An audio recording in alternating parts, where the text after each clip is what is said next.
get a bit more of it in Arkansas Yeah. and places like that. But again, too, Yes. even there, it's more country than city, you know. Yeah. So Yeah. it's a very particular thing, yeah. Yeah. I mean, you know, when you're speaking that way, there's some deliberation to it. Mhm. Put it that way. I mean, not for Yeah. everyone, of course, but Right. we're live, we're live, we're live, we're live. Just so you know, Okay, just so you so know. yes. All right. So Okay, hello what are and we welcome doing? What are we doing? everyone. Yes, we hello again and hello, Shir, and welcome. Of Mm, course, this is a delight whenever you are here.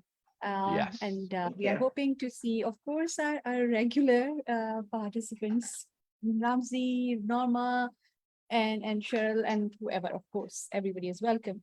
What you guys were discussing, and I was listening, and because I was thoroughly enjoying this conversation.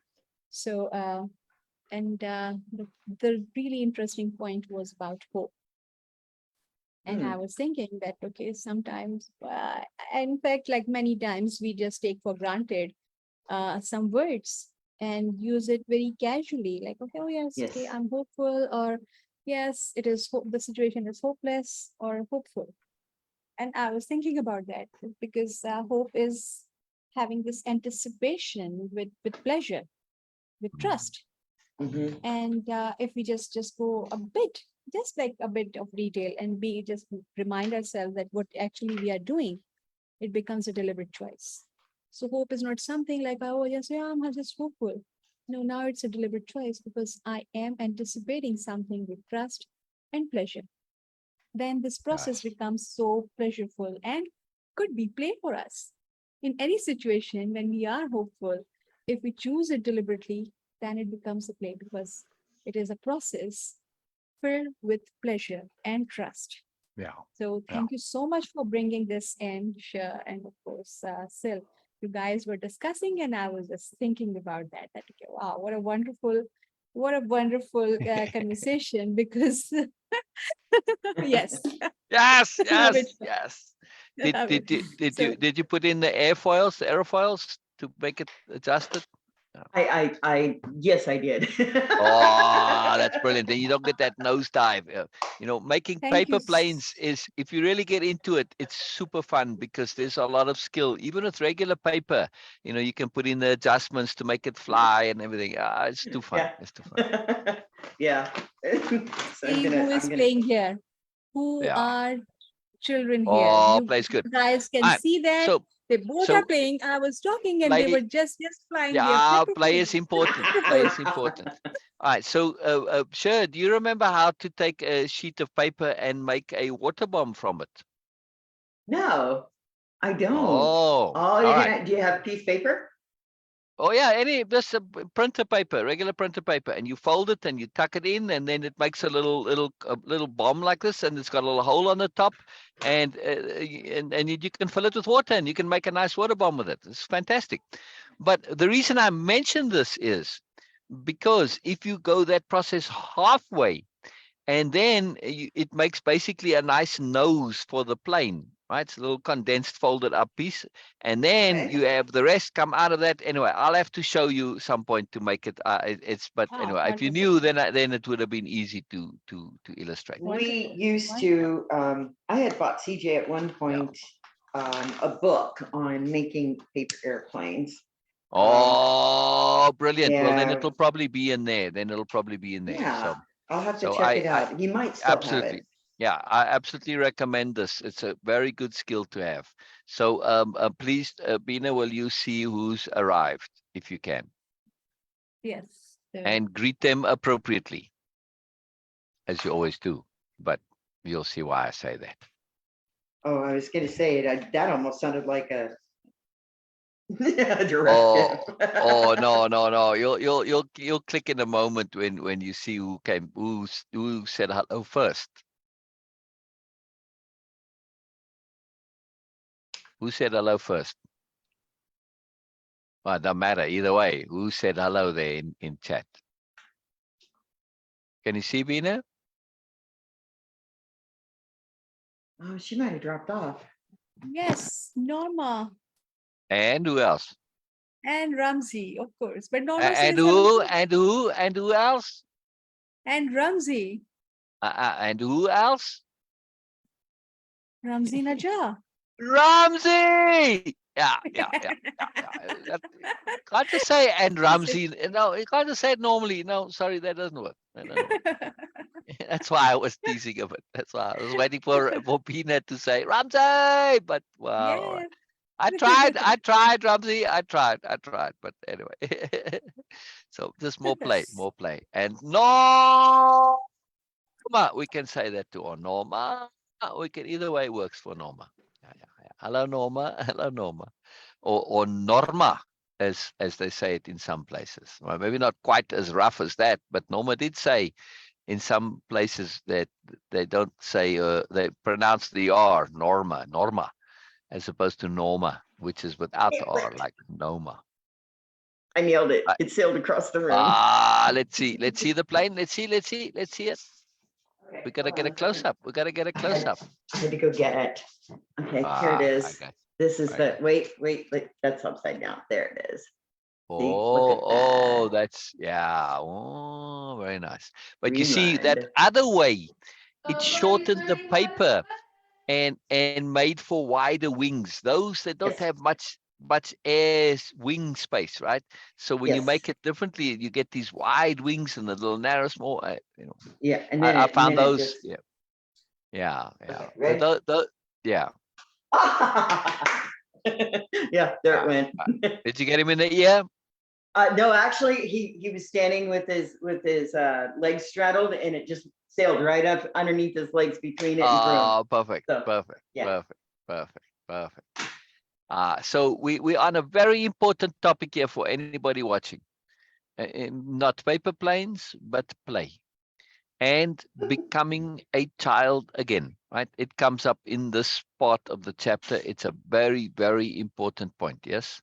Very, very important. Yes, Ramsey. Yes. It's a proclamation. So brilliant. Hello, Bina, too. Oh, you were saying hello to them. Okay. That's easy. All right, so this is too fantastic, everybody. This is too fantastic. We're going to start reading in a second. I just want to share. But this point comes up because of what Comelius says to Ursula. Well, first, Ursula says, she says, I feel like a child again. And because the big shift inside her. Now, we haven't heard exactly what this big shift is. It's coming. And that's the next chapter. And again, I want to re-emphasize this. Please, if you've been following more or less, make an effort to be here for the next chapter, the chapter on Ursula, right? Where she shares what's going on inside her thinking exactly. She lays it out fully and completely and thoroughly. And it is profound. It's a huge deal, massive, great, big, huge deal. It's very, very, very cool. Very, very cool. So highly recommended to come for that. And most important, this is too wonderful. But we're going to build to this. We're going to build to this because there's other things that we have to understand first, right?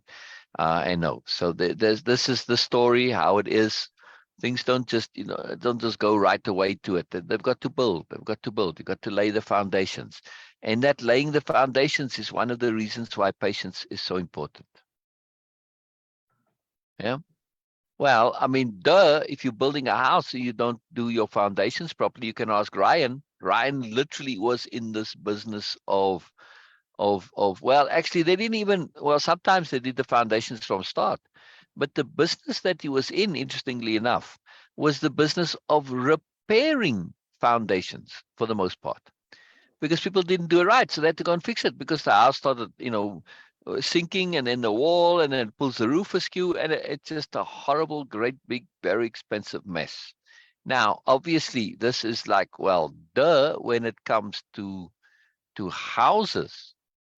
But when we think of our foundations psychologically, spiritually, philosophically, mentally, habitually, yes, attitudinally, and in our competency.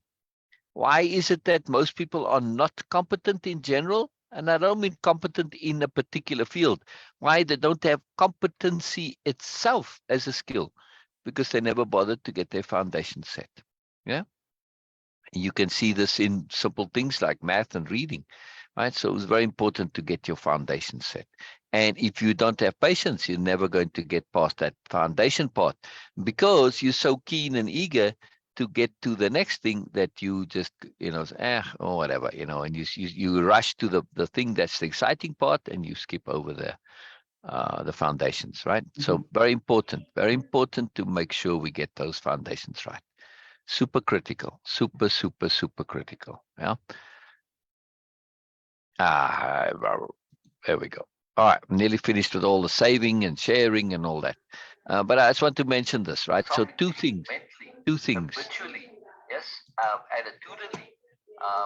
I'm hearing myself very loudly there. Is it me or someone else? No, I corrected it. My, for whatever reason, my Facebook decided to turn the volume on instead of Right. it interrupted. Yeah. All good. This point of now, it all ties together, right? If we are going to be sophisticated and childlike, which is our aim, our goal, yes, as part of Way-of-Impeccability and part of the Moreness project, right? That exquisiteness of living and being. We want to combine those. It's very crucial. It's very essential to have both. In order to have those both, we need to have our foundation of being childlike thoroughly set and entrenched. Yes? Sure? Okay. Does that make sense? Repeat that again. If we are going to be a child again, like Ursula says, Okay, to not restart. childlike. Correct. She says, yeah. Well, she says, I feel like a child. And Comelius very insightfully says, you'll need to be a child. Yeah. When after this, he says this after she says, I want to be a new noble, right? She wants to become an aspirant, in other words. We're going to read that. We're going to read that now. But if she doesn't have a foundation of being childlike, really thoroughly established, it's going to be difficult for her to essentially start over as a child, right? To really get into that mindset. So this is why foundations are so important, because if you don't have foundations, you can't restart when restart is required. And it is often required. Yes. Now, Lisa, was that an alien show? Says Lisa. I was hoping Lisa will come on Zoom, because I am keen for today a session about the Wright brothers. Yes, and this is very early Wright brothers. Yes. So. Yeah. Still, you missed it. We had a little 12-year-old alien, pop on the screen and show us the upside down version of his nose. Yes, it is an alien. Correct. Lisa, I'm keen for you to come and read for us. I'm very keen. So I'm going to do screen share in a moment here. Let me just get all my windows set up appropriately. Is that this one? Yeah. I have to drag them in the right shape and size so that I can see everything. It's very handy when you do it. It's very nice. Because it's well, I want to show you when you come. I'll explain a bit more on the particular reading, but Sher's done it and Bina does it regularly. I was just hoping that you might come today and read for us. This would be quite fabulous. It would be really enjoyable. All right, so here we go. I need to make this bigger. We're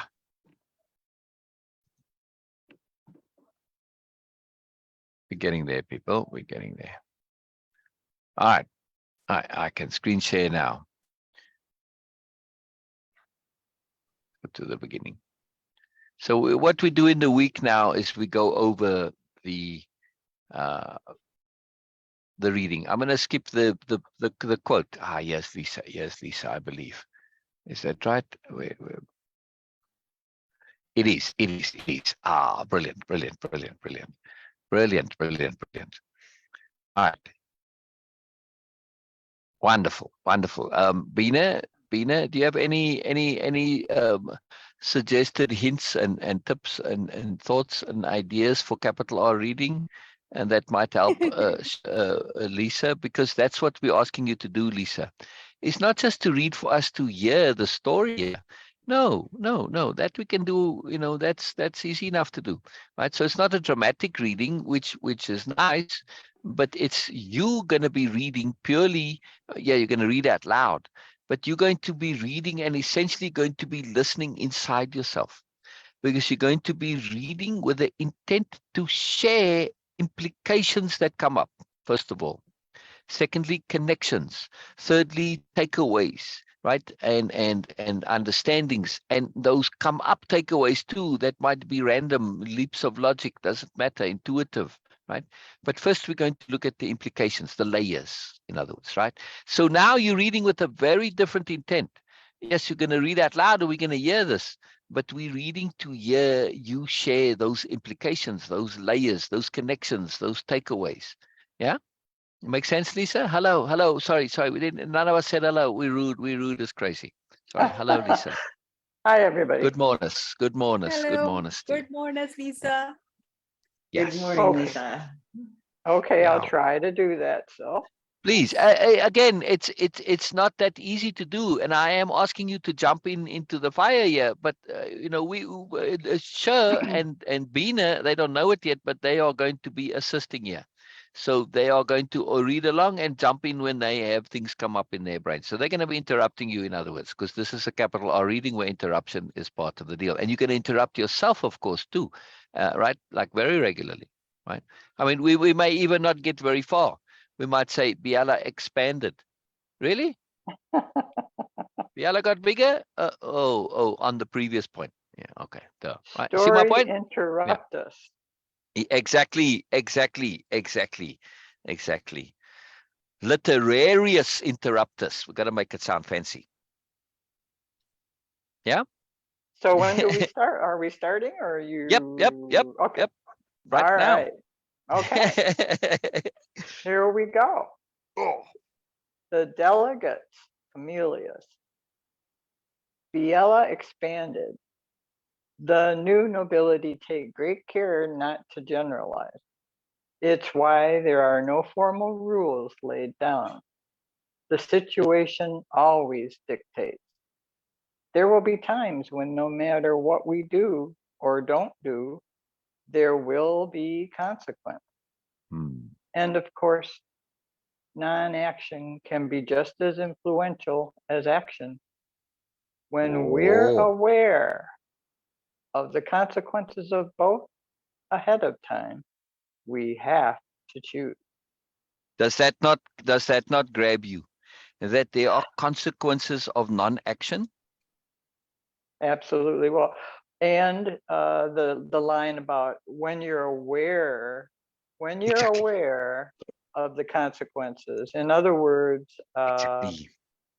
when something is known, once you know something, Yeah. then you must choose, and consequences can be had, because you can no longer claim innocence if you already know it. Exactly. And now we come to the basically this chapter is the continuation of the previous chapter in which manipulation became the big issue. Yes. And they were saying, well, how was it not manipulation? That's the question now, right? Because Comelius is still stuck on this. He says, I understand this, but I still don't see how you can say it wasn't manipulation. I mean, I can see where it was appropriate and they had to do it, etc. But how was it not manipulation? Because exactly what you just said, Lisa.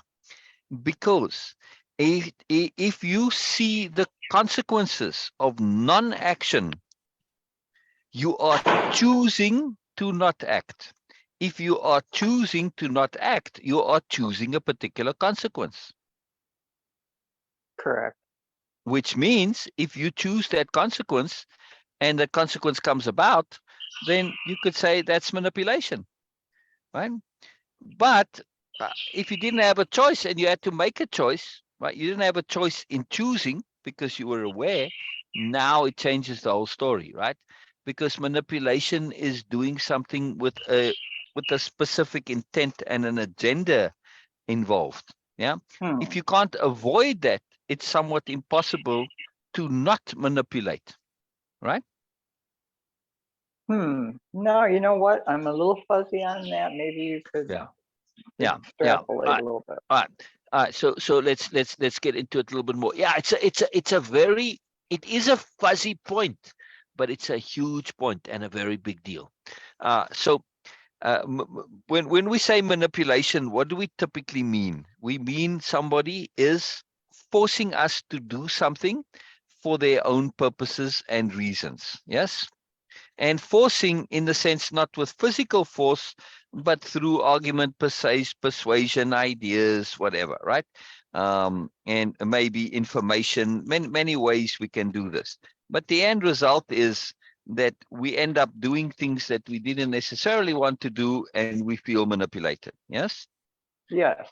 Right. So that's the key with negative manipulation, is that we end up doing things that we didn't necessarily want to do, or definitely didn't want to do, right? But if we end up doing things because of somebody's actions that we want to do, well, all right, you kind of got me to do what I want to do. It's hard to call it manipulation now. Well, but it seems to me like there's quite a bit of assumption going on here, yes, though, with that exactly. statement. Now, you might call it anticipation, but I don't think so. I think that, I mean, like, if someone manipulates you, they manipulate you.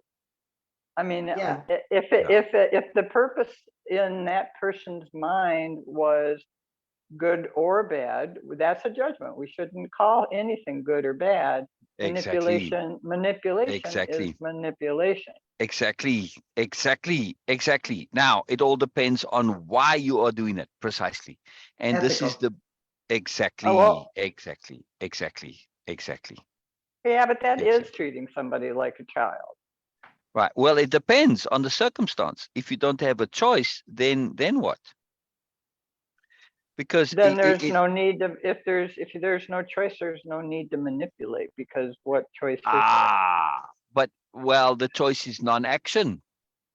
But if your non-action results in them doing something, and what happens if the non-action is them doing something that is personally beneficial to me, then I can easily be accused of manipulating you. You said, well, but you knew I was going to be doing this, and you knew that this would result in this end result, and you knew it was going to be beneficial for you, and you did nothing. So you could have said something. You see, so non-action becomes a manipulation. Now we got a problem. It's not a problem generally, because generally most aren't aware of all of the different parts and options, right? They only see what they want. They don't see the other parts. So they're not aware that non-action, well, there's all the varieties of action, but let's just take these two general categories. They're not aware of what non-action results. But when you are, then you say, well, I'm kind of doomed either way. Either way of what I do can be called manipulation. If I act or not act, either one can be called manipulation. So sure, I'm going to manipulate, but I'm going to do so in the most ethical way possible. Right? Okay. All right. There are, I was going to say, there are times when I found anyways, as far as like in trauma recovery, where ethical manipulation has been beneficial. Especially if you've got, if a client is just really not understanding or not being receptive to something that's positive and beneficial to them. Sometimes I have to manipulate a scenario or an example to get them to come to something that's really going to be beneficial to them. And then it benefits me too, because there you go. Then there's like, okay, now they're getting it. Now they understand. The problem with manipulation is the word manipulation, because it has a negative context or association to it. Yeah. All right. So what's another word? What's the positive word then? Maybe well, there there needs isn't. a new word. It's just that we need to unhook the, like you said, manipulation is can be positive or negative. It's not necessarily either or. Yeah. Right. I mean, it's not necessarily only negative, right? It can be both. It can be positive. So we get positive manipulation, which can be, okay, Ursula said guidance maybe, or leadership, right? How is leadership not Leadership is manipulation. Yeah, or I it see it can that be way. depending on the leadership, right? Depending. Yeah. How is it not sometimes storytelling?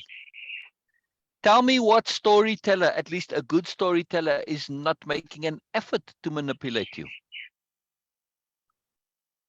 Gosh, the use of the word manipulation. Yeah, it just seems like another word could be used. But I do understand your point, and other people probably do too.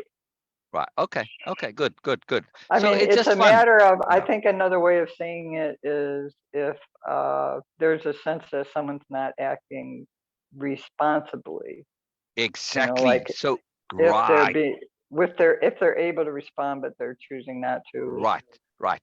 So really, the word to replace this, you asked what's another word for manipulation. In the new nobility context, in a way of impeccability context, we would say deliberateness. Yeah, okay. Right. We would say we are being deliberate with our actions here, and we have to be deliberate because even non-action, when you are aware of what's coming, it's a deliberate act, right? Yes. So it's deliberateness. And storytelling is you are deliberately doing something in order to get an effect. Yes. Can it be called manipulation? Am I emotionally manipulating you? Well, every Steven Spielberg movie, absolutely. I mean, once you start to see how he very consciously is manipulating, it changes the way you see Steven Spielberg movies. Well, But it's it an doesn't mean it's a influence. negative. How about influence? Sometimes it's influence. Yes, exactly.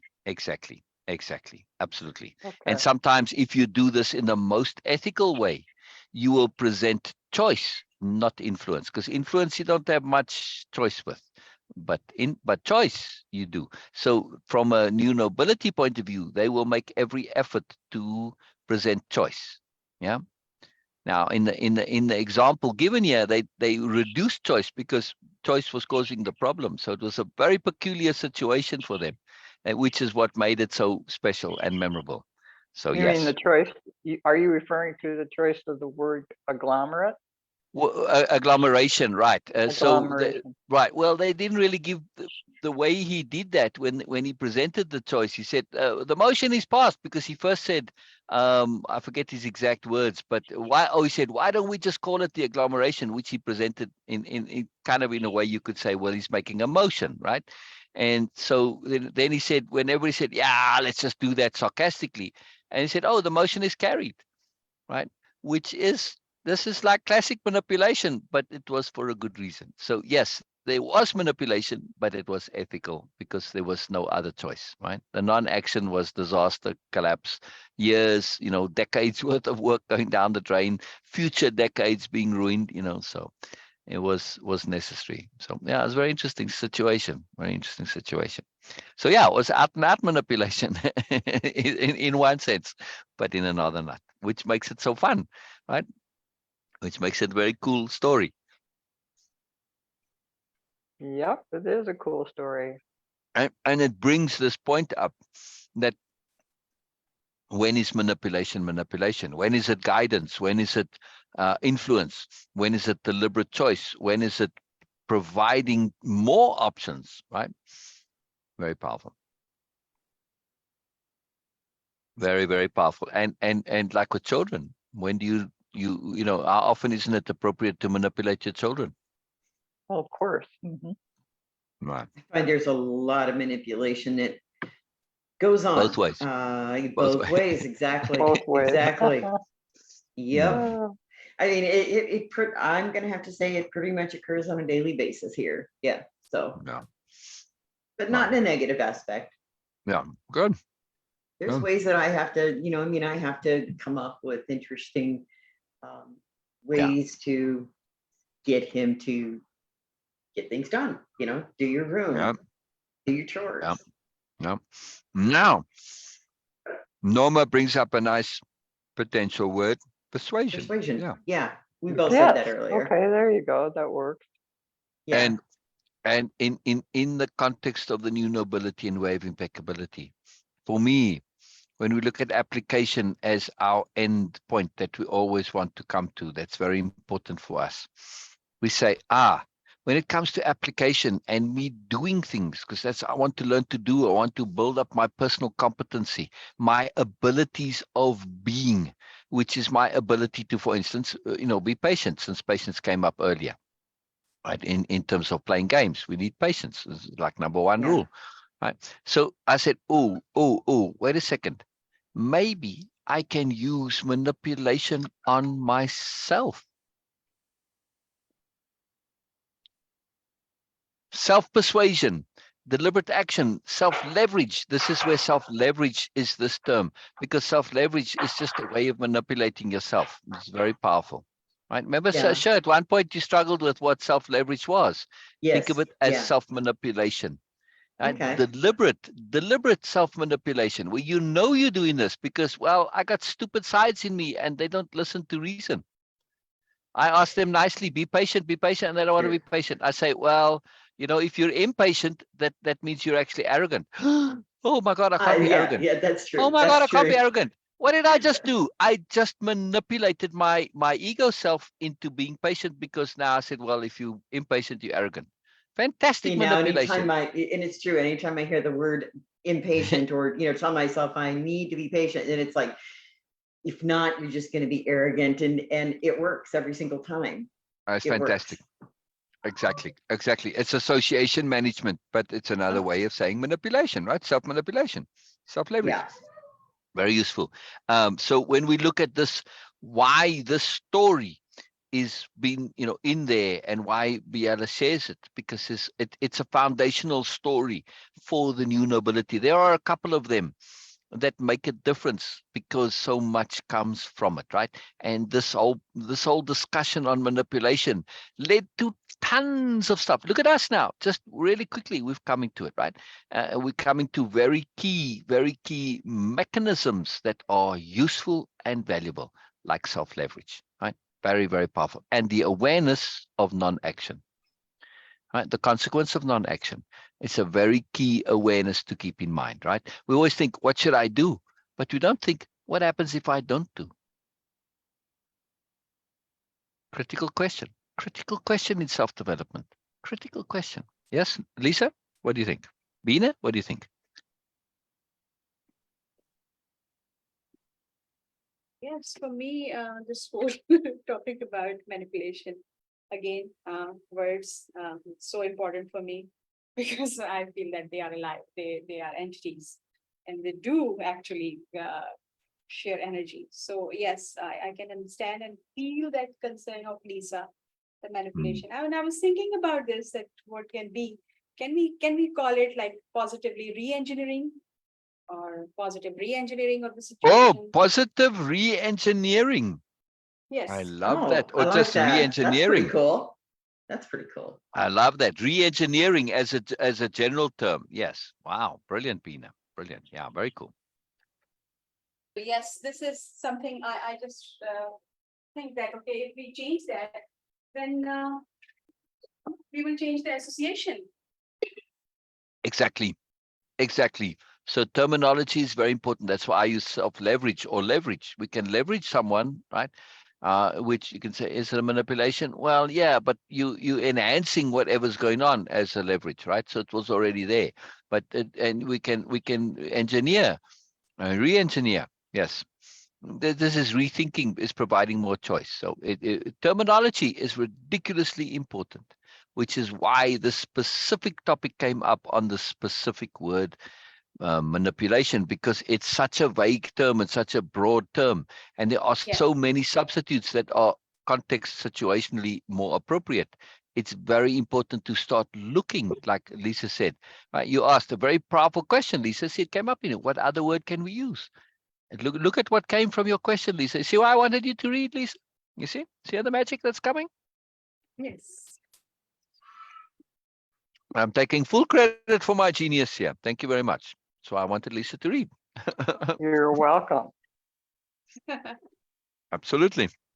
Please keep going. Okay. Unless there are more points. Okay.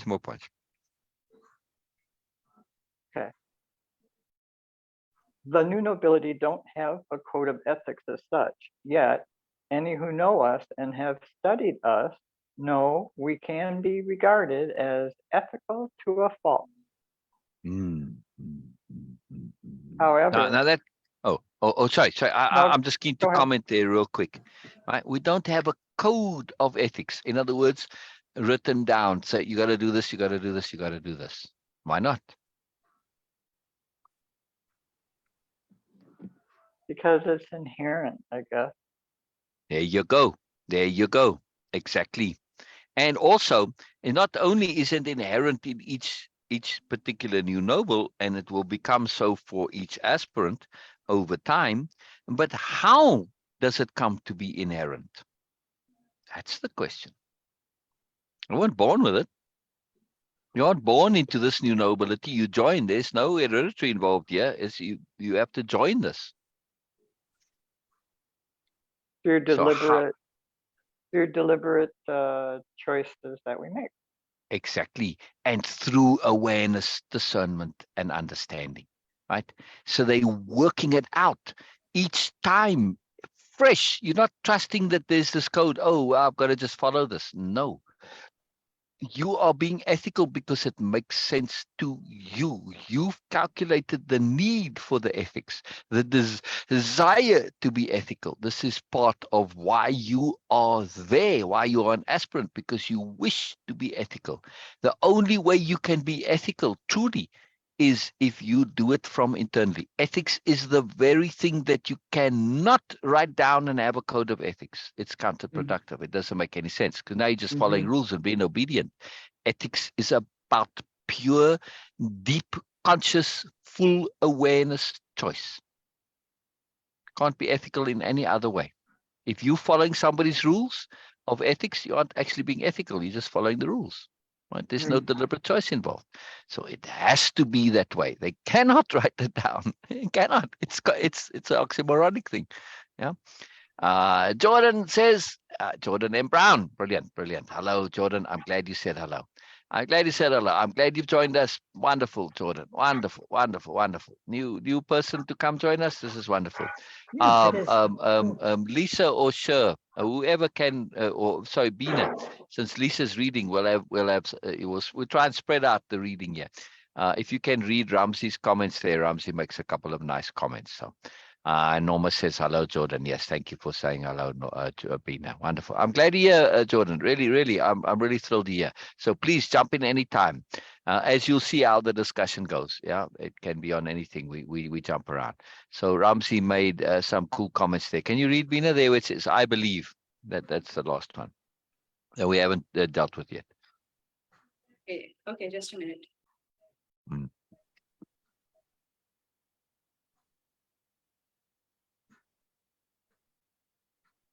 I'm engaged in very important activities, so I can't read, you see.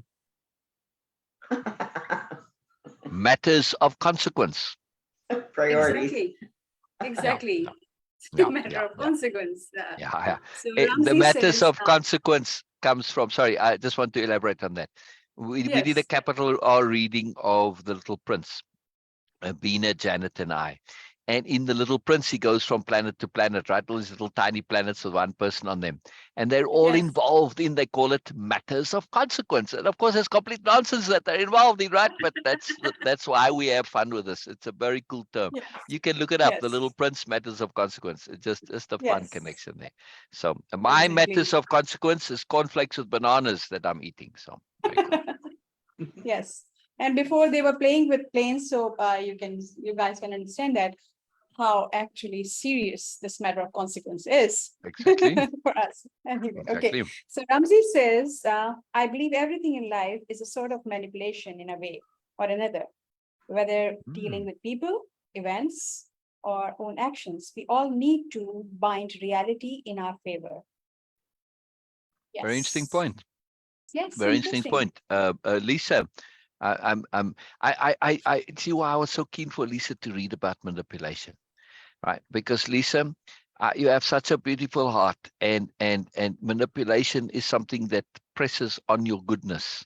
Yes, this I just can know from knowing you and knowing how it is, right? I mean, I know the same for sure and Bina, but we've already discussed this. So it doesn't have that rawness that you have, the purity of the innocence, the beautifulness coming, you see? So I knew you were going to object to this term. It's beautiful, and I want to hear this. But now we come to a point where Ramsey is saying, oh, in listening to this, like, well, we have to sort of say, in some way, we have to manipulate life. So in other words, this is all about manipulating me. Is that what you're saying? Was it about the way you were gonna try to manipulate? When I asked you to come and read, I just simply wanted it because I wasn't thinking of the topic manipulation. It's sort of after the fact that I'm putting that on. But when I asked you, my intent was I wanted to hear what you had to say with the capital Arts reading. I'm hearing some meditation thing. Oh, okay. All right. So there's no manipulation in me because I don't mind reading. You're not manipulating me if I don't mind. Look at that magic. Exactly. And this is a very powerful point. What is that? Oh, I'm I have sorry. no idea. It's my husband. He's up on the roof with a sander. Oh, okay. Oh, So it sounded like one of those. If you don't want to hear that, then someone else is going to have to read. Oh, okay. You know what it sounded like? It sounded like some of those meditation videos. Yes, a big wind chime or something. So yeah. I don't know. I heard a giant airplane. Yeah, we have very large bugs here in Panama. Flying bugs. They make a lot of noise. Beasties. When they fly around. But I thought it was like a meditation video of the droning. No, I thought it was. Like, Right, but you get the ones that are a little higher pitch than ohm, because ohms are typically very much lower. When they have that high kind of whiny drone that sounds like that. So, yeah. Ramsey writes that the sound opened his 7 chakras. Brilliant.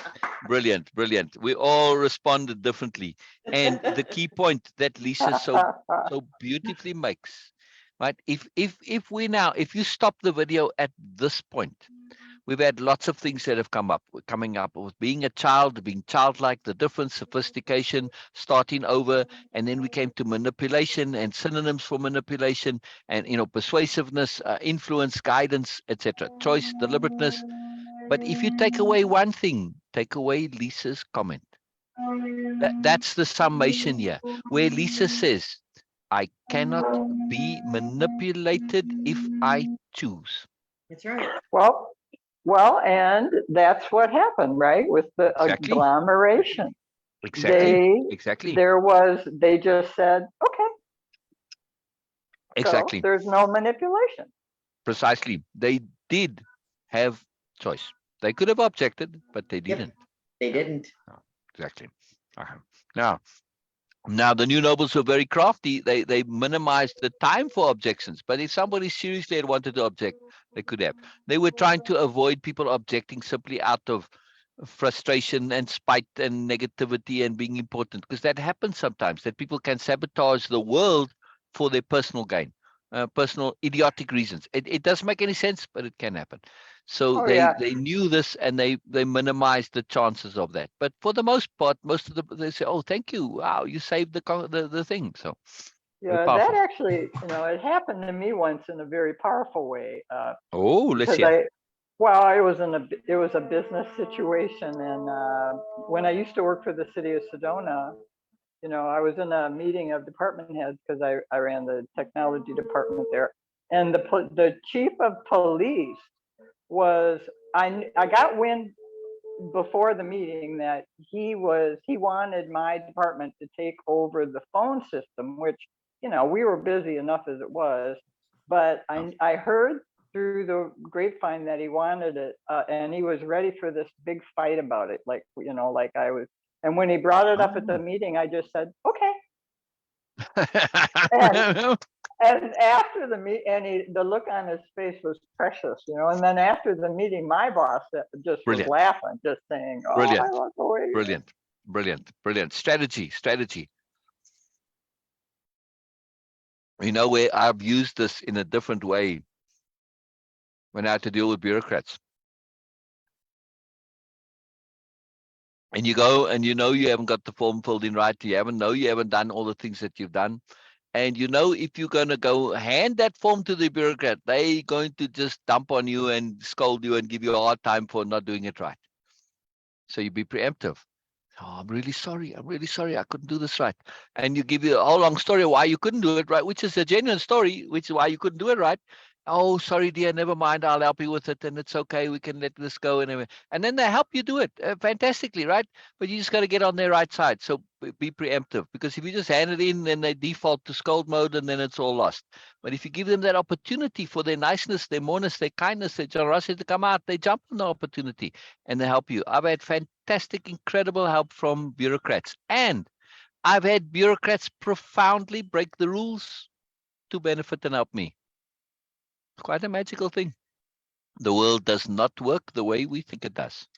Furthermore, I love surprises. Now, I've known Lisa for a long time. I never knew you worked for the city of Sedona and you were involved in this magical stuff. This is too profound. This is really cool, Lisa.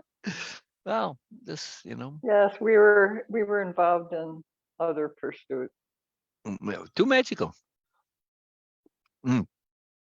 Let's keep going. However. Okay. However, it's always an individual response to the particular situation. When one thinks things through and is attuned with the greater system, the choices end up not really being choices at all. There's usually an obvious solution. The choices come into play as to how much personal preference to include. The choices come into play as to how much personal preference to include. There's typically some leeway there. This is where the strategic ethics come into play. Now we're going to get onto a whole complicated point that Biella is going to share. I just want to read the comments there. Cher says, agreed, only harmful when done with intent to harm. Yes. And then Jordan says, I don't like that I could do it right. Jordan, could you elaborate a bit on that? You know, so the comments are a little delayed because we're on Zoom, then it has to go live on Facebook. So it's like a 30-second delay. And then by the time you finish typing, another 30 seconds or minute or however long. So I'm not sure exactly what point you are connecting to. And I'm keen to hear. Okay, I am so keen to it hear. was Ramsey's another comment was there. And Oh. because Lisa was sharing, so I just wrote it. So Ramsey says manipulating in the dictionary is handle or control, alter, edit or move, control or influence, alter or present. Okay, where it goes now? Yes. All our actions, I believe, are based on the above. Manipulation is only harmful when it leads to hurt or deception. Yes. Intent. Hello, Jordan. And then Ramji says, yeah, the sound opened my 7 chakras. The sound in the Jesus spectrum. Hey, whatever works. Yes. But I still don't understand Jordan's comment, though. Well, Yes, I think I'm there's probably just a word that's missing. Oh. Okay, so because it is Yeah, scrolling like crazy, I'm Gotcha. trying. All right. So Jordan, if I didn't understand it, I don't like that I could do it right. Yeah, I'm missing something, and my brain is not filling in that missing word, like Cher says. Likely, yeah. Okay, okay. I don't like that I could do it right. Interesting. Maybe So it please couldn't. elaborate more, Jordan. Maybe it was meant to be couldn't do it right. Yeah, or maybe he's referring to something else. So please, Jordan, just type it more in detail. Elaborate. Yes, elaborate. So this last point that Biella is sharing, right? The however. She's saying it's an individual response. If it's an individual response, ethics come into it. It's as simple as that, because if it's individual, I'm choosing. And if it's a response, I'm choosing. Whenever there's choice, ethics becomes involved, right? Or typically. I mean, as opposed to being forced to do something. Well, I was standing in the street and the next thing I was 10 blocks down. Well, how did you get there? Oh, well, there was a flood. It just swept me down. Oh, well, okay. Right. I broke the window. I was washed in through the flood. Well, did I break the window? No, I was forced to do it. Also part of a flood. So, but when we look at these things and when we understand choice, right, and this is where anticipation comes into it, when we can see ahead a little bit and we see what's coming, right, and now we say, oh, crikey, oh, well, I better do something, because if I don't, there's going to be a disaster. If I don't act, there's going to be disaster. If I act, right, so I have to do something. Otherwise, I'm seeing not necessarily disaster, but negative consequence. But now, typically, once you have a bit of time to figure it out, there's usually there's an appropriate response. And it's not usually that complicated to figure out what is appropriate. Usually, sometimes you get into real difficult quandaries, but that's an exception. But typically, it's like, well, duh, you do this, you do that, whatever. However, the point that Biella is going to make here is a very subtle one, that how I tell the truth is an individual response. How I do implement that solution is up to me. Okay, I've got a naked child that's somehow lost and it's freezing cold outside. Well, I better get some warm clothing on this child, right? Or something warm.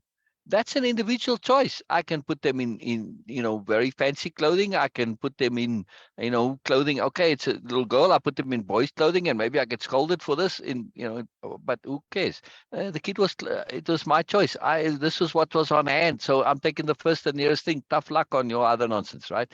Or I see a burlap sack, and that's all I've got available. Well, tough luck, child. This might not be too comfortable. It's going to scratch your skin, but you're going to be warm, and you're gonna survive, right? So hard luck. You get the burlap sack, right? See my point, though. It's sometimes now there may be a range of choices. I might walk into Goodwill and say, oh, well, okay, this, that, and that. I can now really choose what I want to put on the child. So there's many ways to do the right thing, is my point. Yes, like there's many ways to tell the truth. It's not only one way to tell the truth, many ways to tell the truth. Personal choice. And now go ahead. All right. Oh, I love it. Isn't that choice contextual? Well, it certainly is in this case. When you talk about, I mean, it always is, right? I mean, but like the choice you just gave, to me, that's like, it's like in a different class. It's a different class of choice. It's not, I don't know how you can call choosing a blue shirt over a red shirt as an ethical choice. I mean, I just don't see that as having any ethics at all. Right. Well, if blue, like when I grew up, blue was for boys and pink was for girls. So if I choose a pink shirt, even though it's a boy's shirt, a pink boy's shirt, I can get into trouble with people to say, hey, I'm forcing my ideology on this child to say, well, you got to wear the gender appropriate colors. Well, okay, but do you see my point that there are it's very trivial. Some situations are, a lot more, I mean, where ethics actually do have, I mean, isn't that what we're really There are matters of consequence, correct. Yeah, like we're talking about matters of consequence, not choosing a piece of cloth.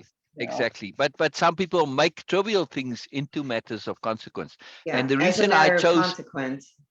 I'm sorry. I was just going to say, as a matter of consequence, I mean, speaking of that, depending on where you're living in a city in America, okay? Exactly. They specifically have colors in schools that kids are not allowed to wear. Red and blue, depending on how you wear it, are no-nos. Shirts, shoes. Isn't that fascinating? Hats, bandanas, because they're gang related. Because it's a gang affiliation. So how you wear those two colors, that's the combination. It's very, So it's very, it can really bring dire consequences. So in some situations, she's right. I mean, you do have to watch. Yeah. You really do have to watch. But I take your point, Lisa.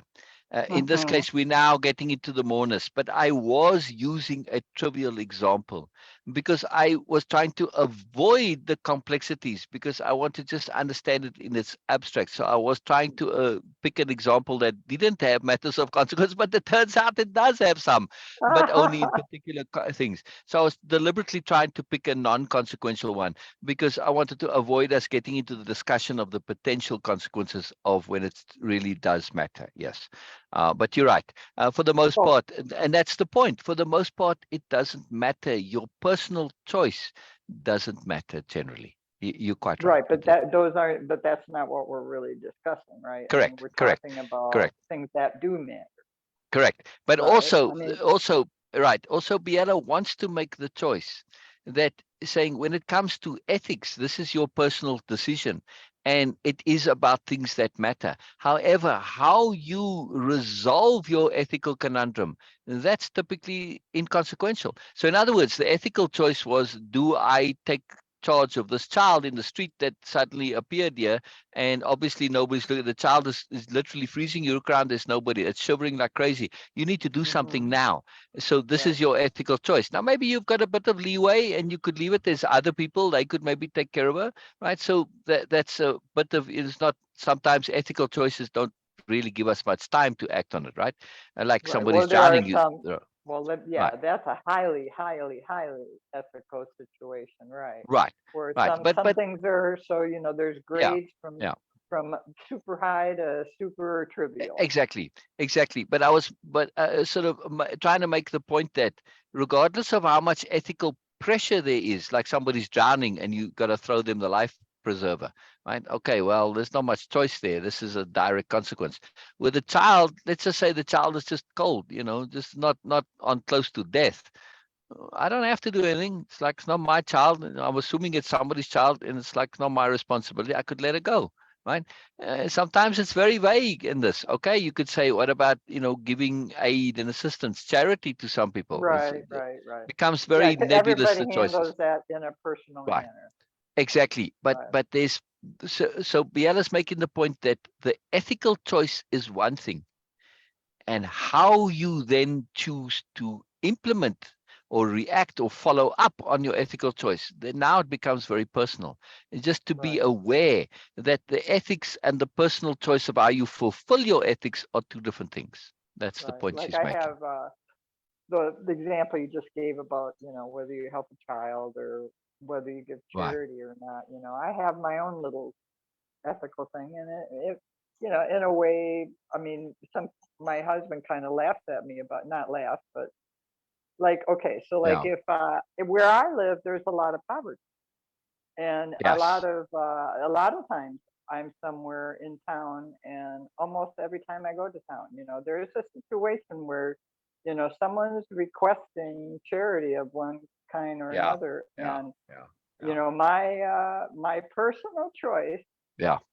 is that I never, ever, ever walk away from that. All I right, mean, sir. I All right. get my wallet out, and I look in my wallet, and whatever's in my wallet, they get something. You know, like even if I don't There have you go. a 1, if I don't have a 5, and all I have is 20, then they get a 20. You know, I do not. Wow. I Wow. always, Yeah. you know, Wow. Wow. because Wow. that's Wow. I mean, like, I figure that Yes. I'm the one, it was my turn. I'm the one that was in their path at that time. And Brilliant. this is what, Yeah. this is Yeah. how I give back a little bit, you know. In other words, you're using attunement to resolve this dilemma. Whatever's in my wallet, right? I mean, like, Right, but I so mean, you're at the saying that time, you there, they in your path. In other words, it's all the whole situation altogether. It's all right. attunement. I Like don't go the out of my flow of events. way, you know. I Precisely. don't go out of my Precisely. way to chase Right. down somebody that looks Right. like they want a Right. handout, you know. Right. But But if it yeah, gets put into your path, now it's a exactly, different logic. Exactly. exactly. You have faced plenty ethical dilemmas, and one that I thought the example you were going to use was with the dogs. Right. Same How thing many there. strays do you take in? Well, you're right, exactly. And then I know people who have, honestly, my real estate agent, he has 20 dogs. I was just about to say 20. I imagine somebody has 20. The Mhm. number that popped into my head. Yeah. You could easily have 20, but again, this is life, and ethics is something that we need to understand. Is something that we may think of as not being optional, but it does have an optional component. Mhm.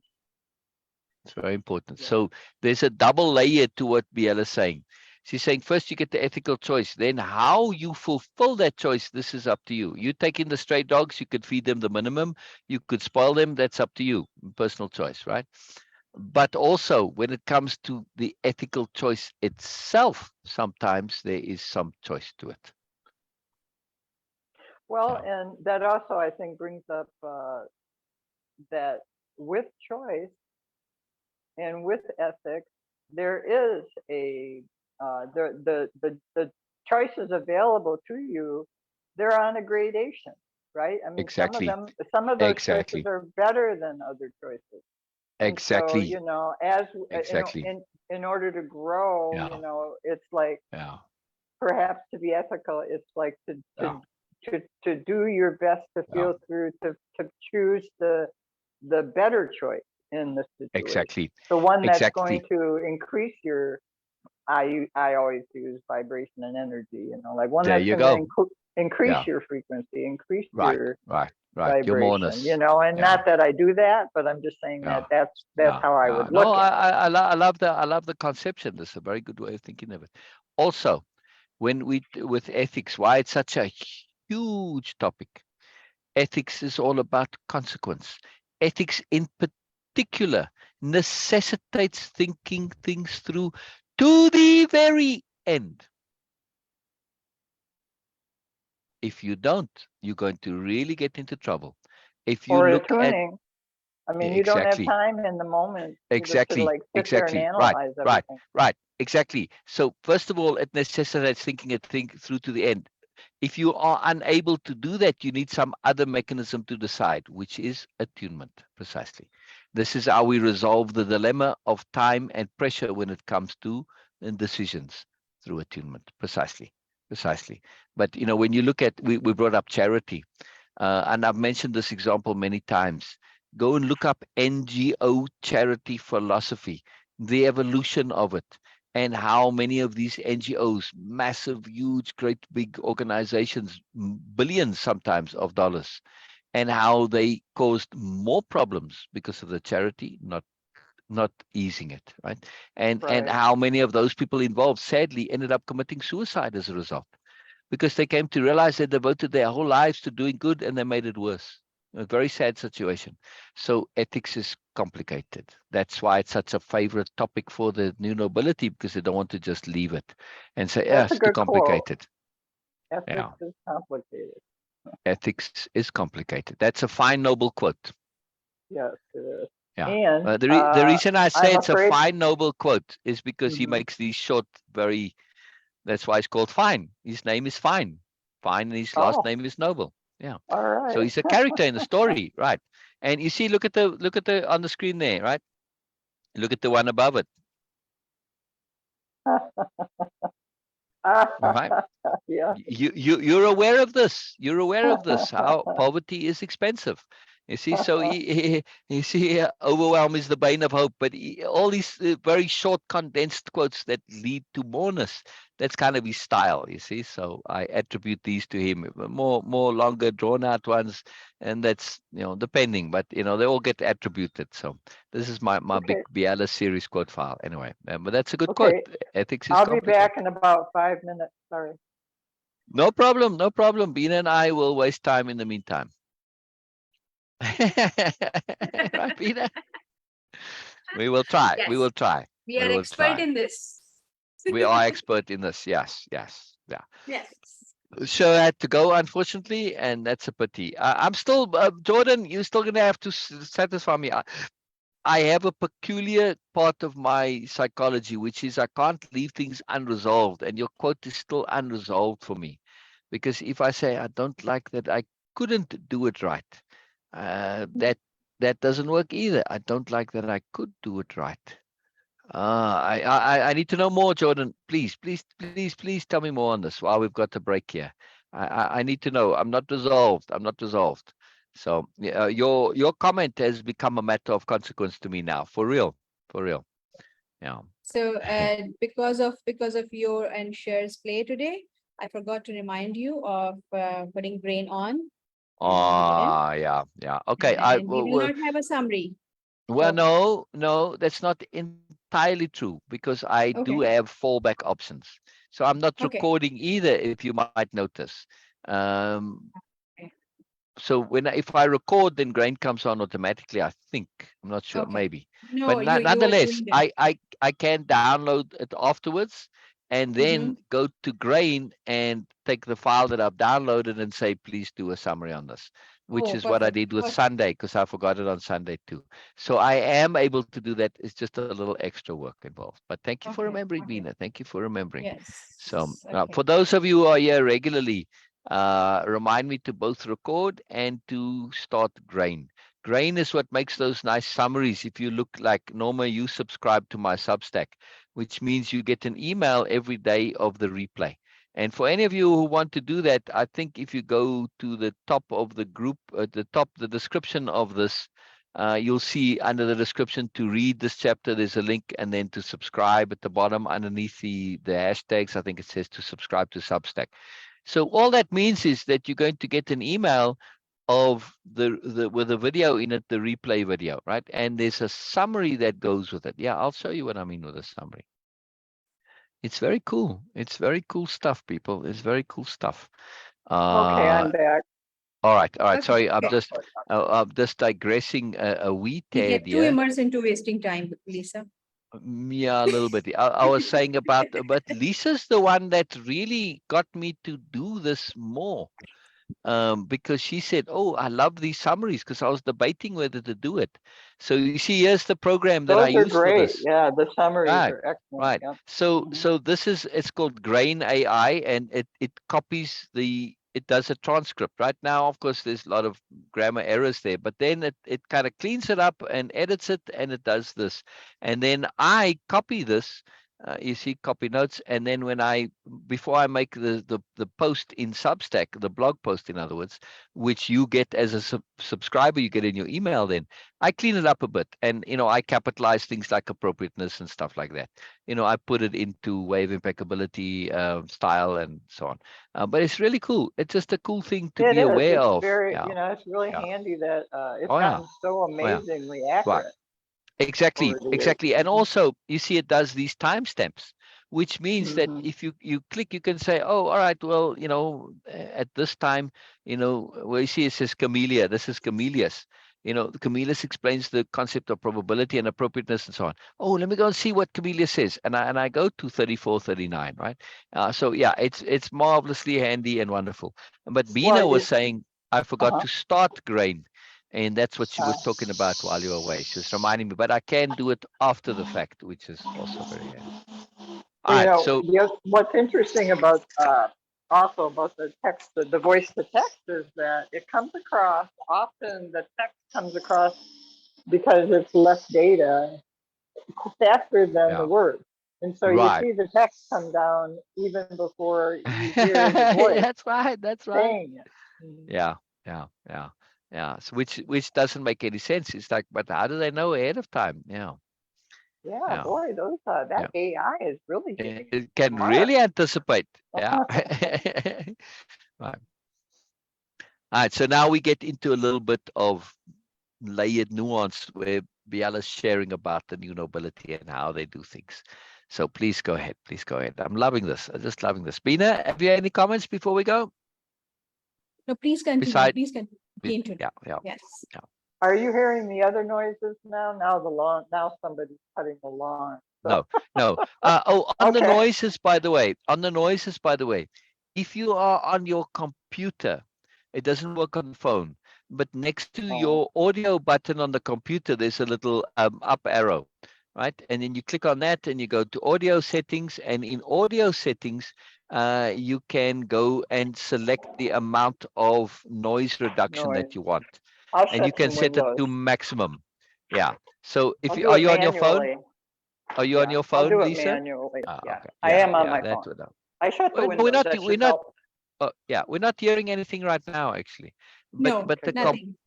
the Zoom, because the phone on Zoom doesn't have that, but on the computer, boy, it's very effective when you say, don't cut it out.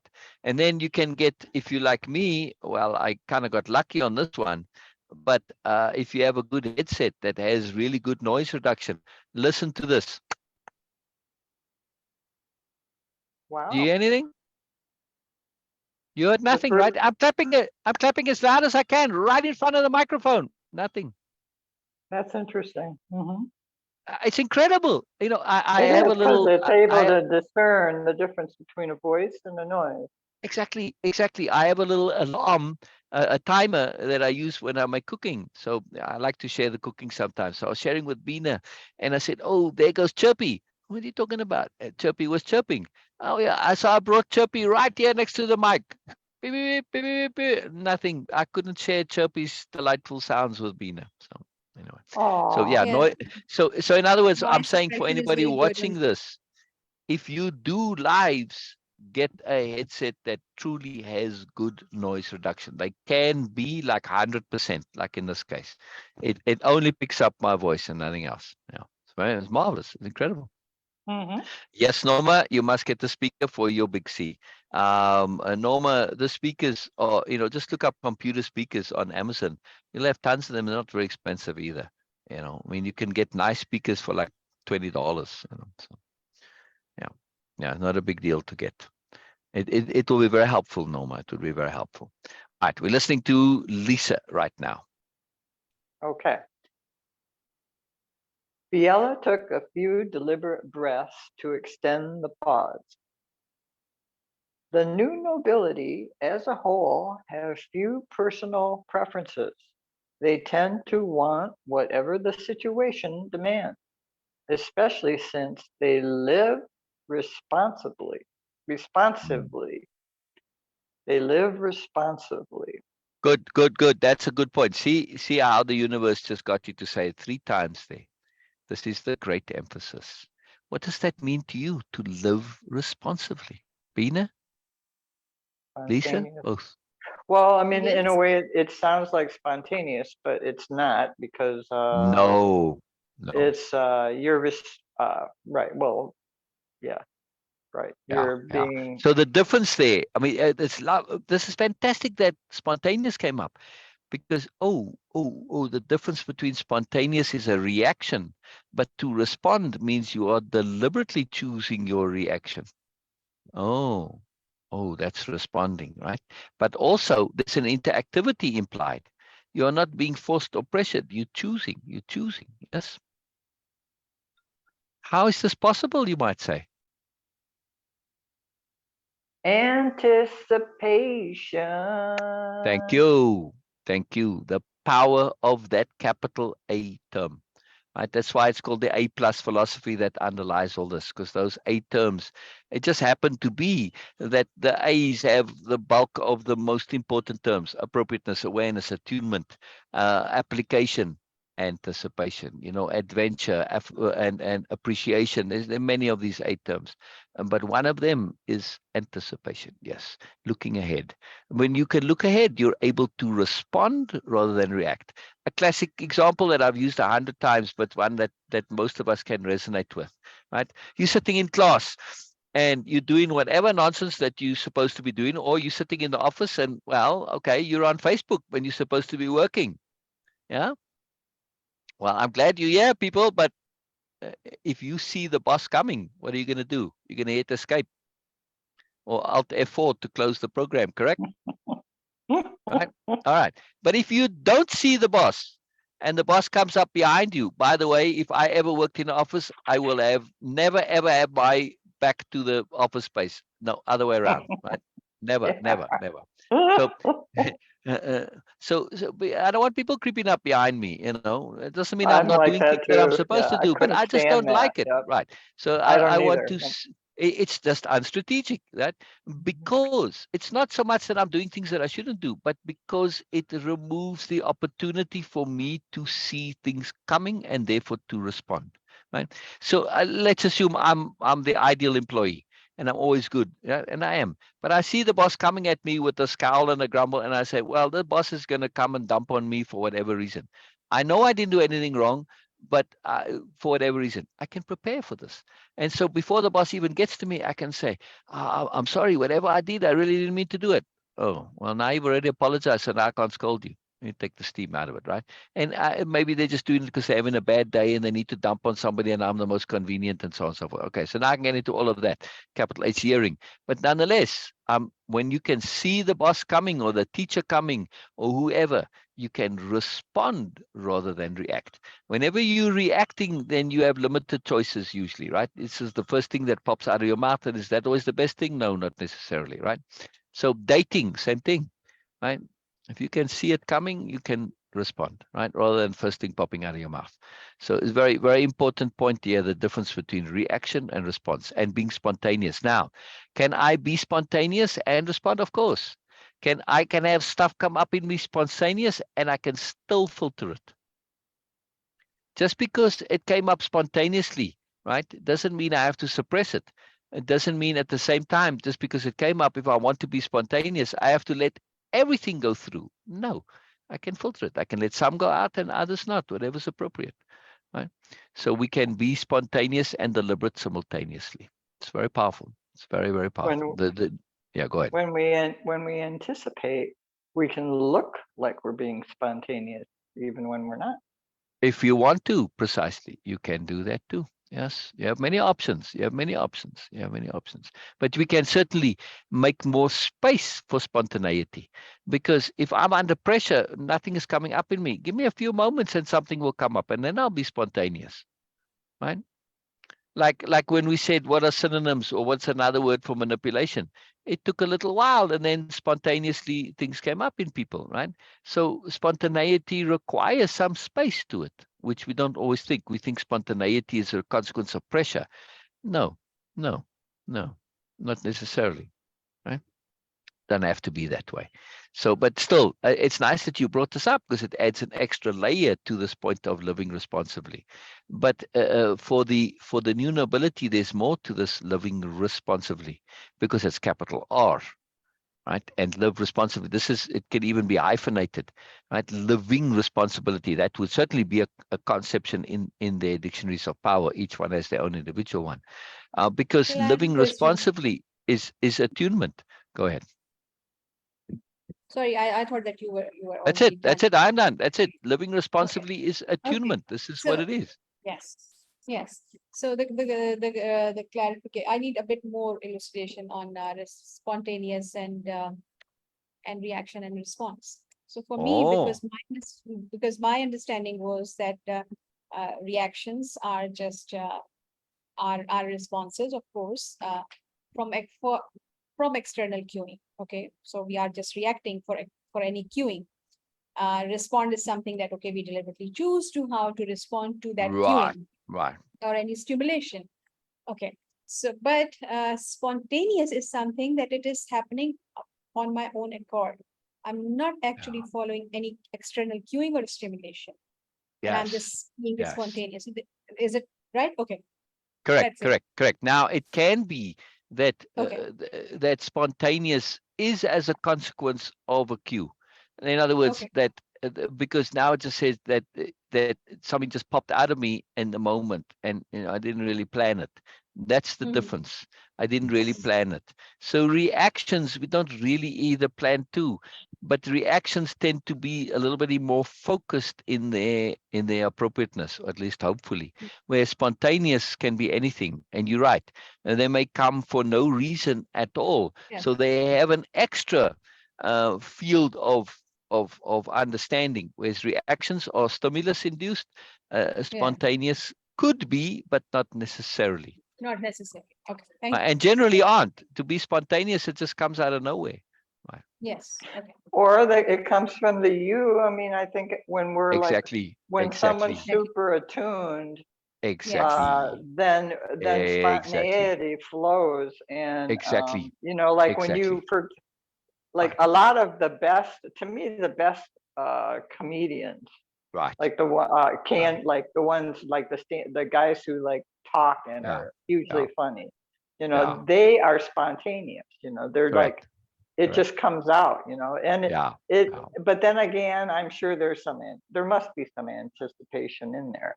Right. Oh, absolutely. It's their profession. They know, right. They know how to look at the funny side. Right. And also they've trained their brain through emphasis. This is very important.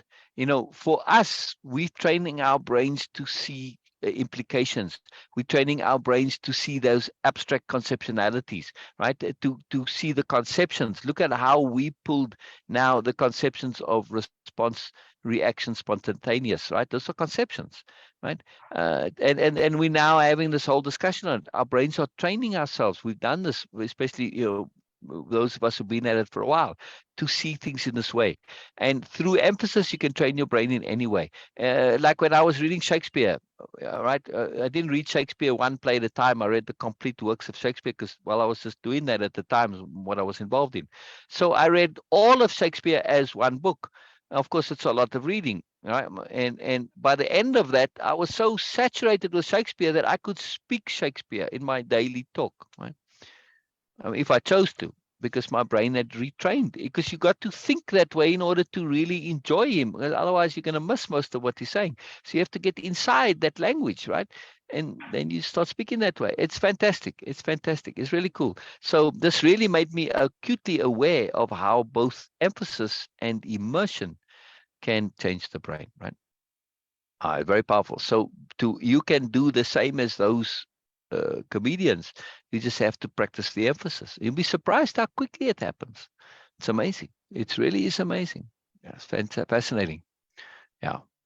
I mean, they've just ingrained it. You know, we can pick it up fairly quickly through the immersion. Like you could sit in the audience and get so attuned that you start throwing out quips at him, you know. It's a fascinating business, but yeah, it's very powerful, very, very powerful. But yeah, I like what you're saying though. Sorry, Lisa, I was trying to come back to the key point that you said. You said that when we are being spontaneous, it can also be not just because stuff's randomly coming out of you, like you've said to the computer, you know, randomly throw words at me. No, it's coming because of something in attunement, some pressure from the universe, some hint, clue, prompt, suggestion from the universe is popping this out of you, right? And the universe includes your subconscious, of course. So this is a powerful point that you made. And the more we live in attunement, the more appropriate our spontaneity tends to be. To the point that we can sometimes say, or we need to get to the point where if we have impeccability entrenched, whatever comes out of me, I'm going to trust, because I trust my impeccability totally 100%, completely. So now, even if I don't get it, I'm going to say, I'm going to trust it. Go ahead.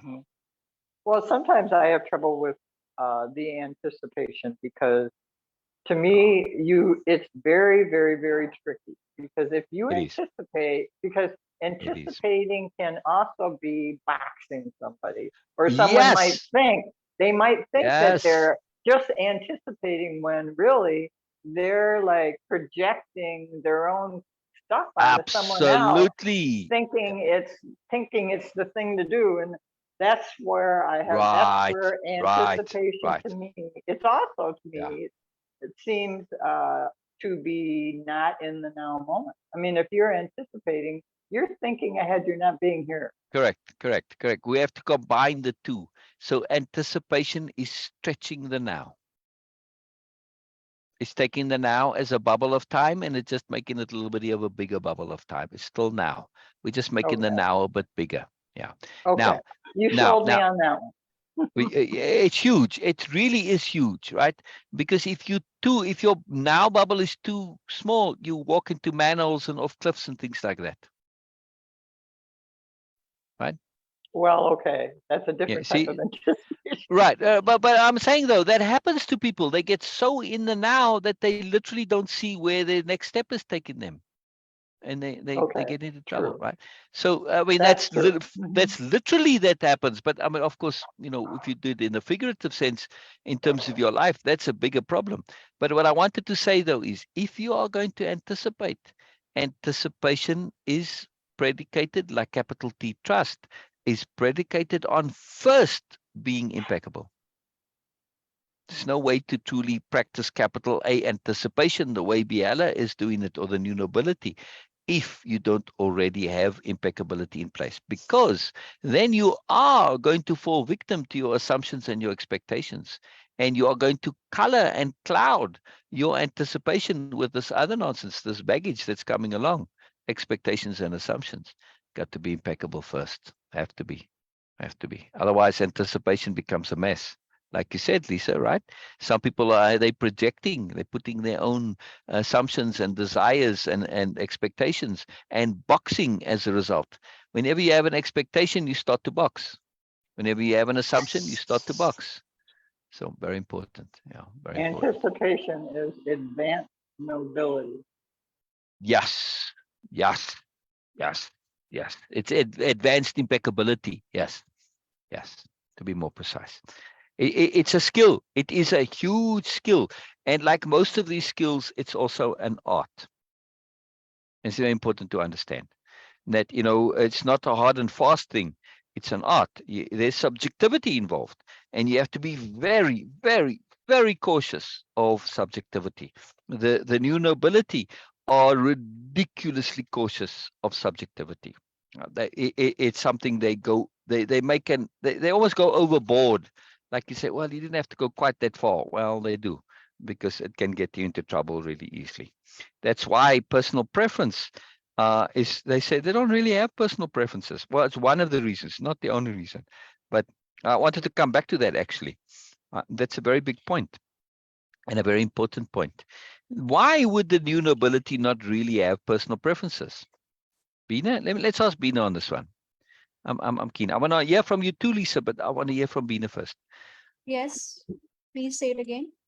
Why would the new nobility in general not really have that many personal preferences? Like, for me, it's like, why? The question is like, why do they have to? Otherwise, they will not be different, any different than what we already have. So for me, this is the first very basic and foremost thing. That personal preferences actually make this world not so ideal for us. And because of this BMNS, because of this manipulation, and of course the superiority paradigm. So for me, it's like that is the main difference between the new nobles and the old system. So yes, this is very basic for me. Interesting. What do you think, Lisa? What's your comment here? I'm just looking for different perspectives. There's no right or wrong on this, obviously. Same thing, Right. I agree with what she said, and also because it's not about the little stuff. Exactly. There's the key point. It's about self with a capital S. Exactly. And when you are pursuing something that your goal in life is to pursue things that are big topic conceptions, like nobility, like impeccability, like spirituality, what does your personal preferences have to do with this? Nothing whatsoever. Right? Absolutely nothing. It's irrelevant. It totally becomes irrelevant, because it's your bigger self and what that bigger self wants, right? Your moreness, in other words. You can't say, hey, well, you know what, I have to have it this way. I want it to be all in blue. It becomes ridiculous. I want blue nobility. You know what I mean? Exactly. I do like blue, but I still happen to have my blue shirt on. So so this is a big point to understand, that why they don't have these personal, because for the most part, it's irrelevant what your personal preferences are. However, it doesn't mean they have zero personal preference. It's just that in general, they don't, because their focus is elsewhere, they don't have this. And it's not that important to them. Yes, I have my like in music, my taste in art, but that doesn't mean I can't appreciate yours, and I can't shift, and I can't change as appropriate, right? And they are aware, acutely aware of the limitations of personal preference. I'm not an omnivore, and this has been a major source of limitation in my life, but also it has had major profound benefits, right? of the two, I probably got more positive benefit out of it than negative. The fact that I have very restricted personal preference when it comes to food. Like I don't like eggs, never liked eggs, couldn't never eat eggs. They just taste like rotten food to me, right? All my life, never ate eggs. And this set me apart as a child, very much so, right? Oh, you don't eat eggs, what the hell? How's it that you don't eat eggs? Well, I managed not to have this be that, what's wrong with you? I was acutely aware that it could easily have gone that way, and I avoided that. And so I had to find the ways of diplomatically saying this and making it okay, which enabled those skills in me, or at least forced me to learn those skills. Anyway, another long story. But my point is that, personal preferences in general are just limitations. Yeah. When you are able to enjoy everything, isn't that so much better than having personal preferences? Absolutely. Now, let's take this seriously and let's go to a next step here. I'm looking at comments there, and I see Norma made comments, and see, Norma, you come into my mind, right? Norma talks about love a lot. Now, take the limitations of personal preference when it comes to love. If we want to truly love, Norma talks about Jesus a lot. I don't want to get religious here, but I want to use Jesus as an example of somebody who's an epitome of a loving person. He loved everybody, right? As an individual now, right? His personal preference was to love, you could say, have compassion. And it was a wonderful thing. This is what makes him a beautiful person, right? I think it was acutely impersonal. Yeah, what I mean is, it's his personal preference to be loved impersonally. Yes. But now what I'm saying, though, is that for us, we aren't able to love so broadly because we have personal preference that affects our ability to love. That's the point that I'm getting to, right? Whereas Jesus had no personal preference. He just loved everybody, right? So personal preference when it comes to love is severely limiting, but we're okay with that for the most part because we treasure those we love. We treasure those ones we've selected out specially to love.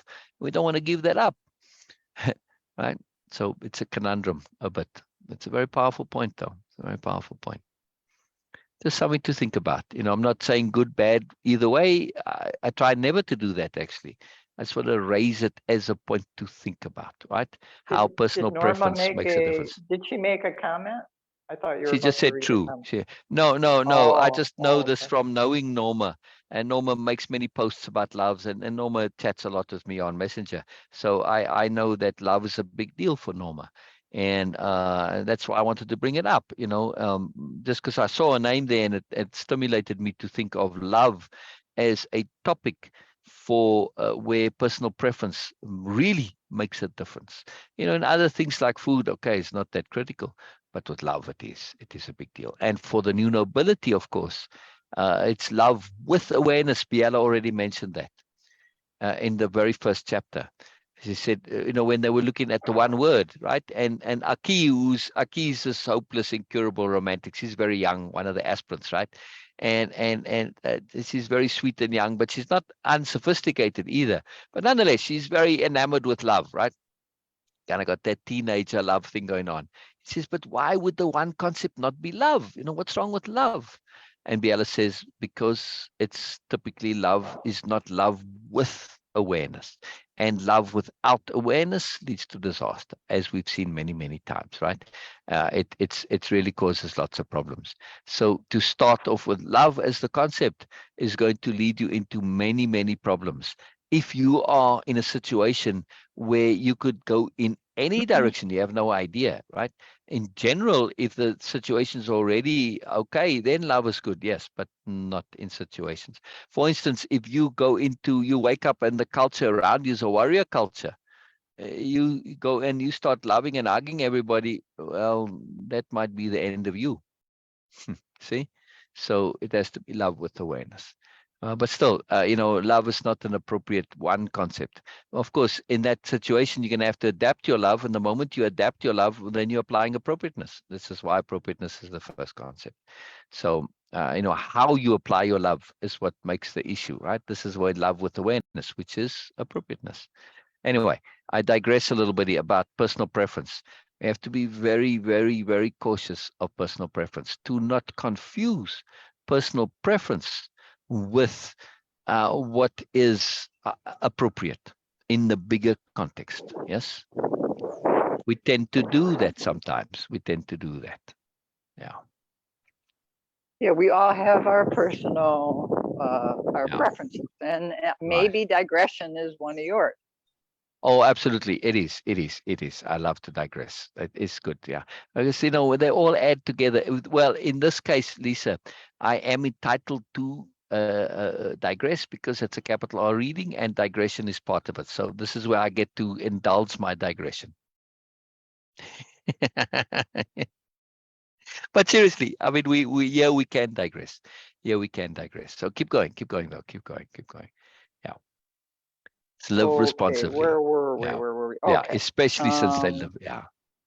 Okay, but there are a great variety of styles as to how they implement and implement what's appropriate. Yeah. With their facility to see from multiple perspectives, this is a natural outcome.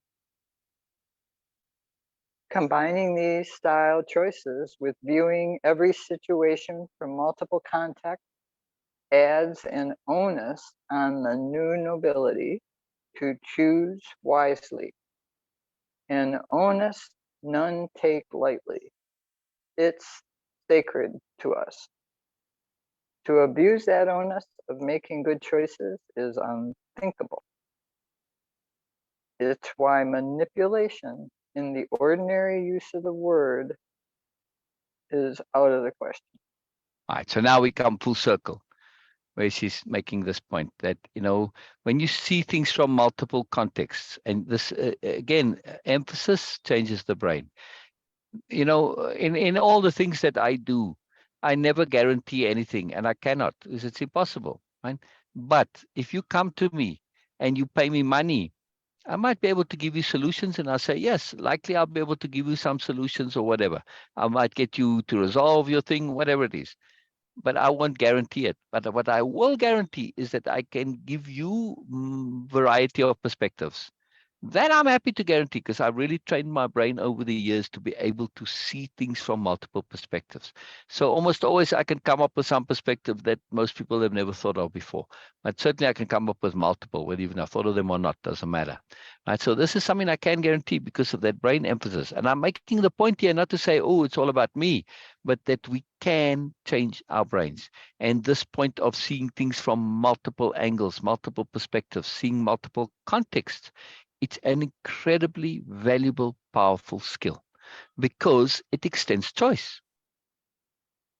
And when we have multiple choice, we now have power. Yes. And this is why it's so sacred to the new nobility, because they understand the nature of power. Power needs to be taken seriously. If you don't take power seriously, power is going to take you. If you don't take power seriously, power is going to take you for a ride that you're not going to like, right? So it's going to envelop you. It's going to swallow you, take you. Yeah.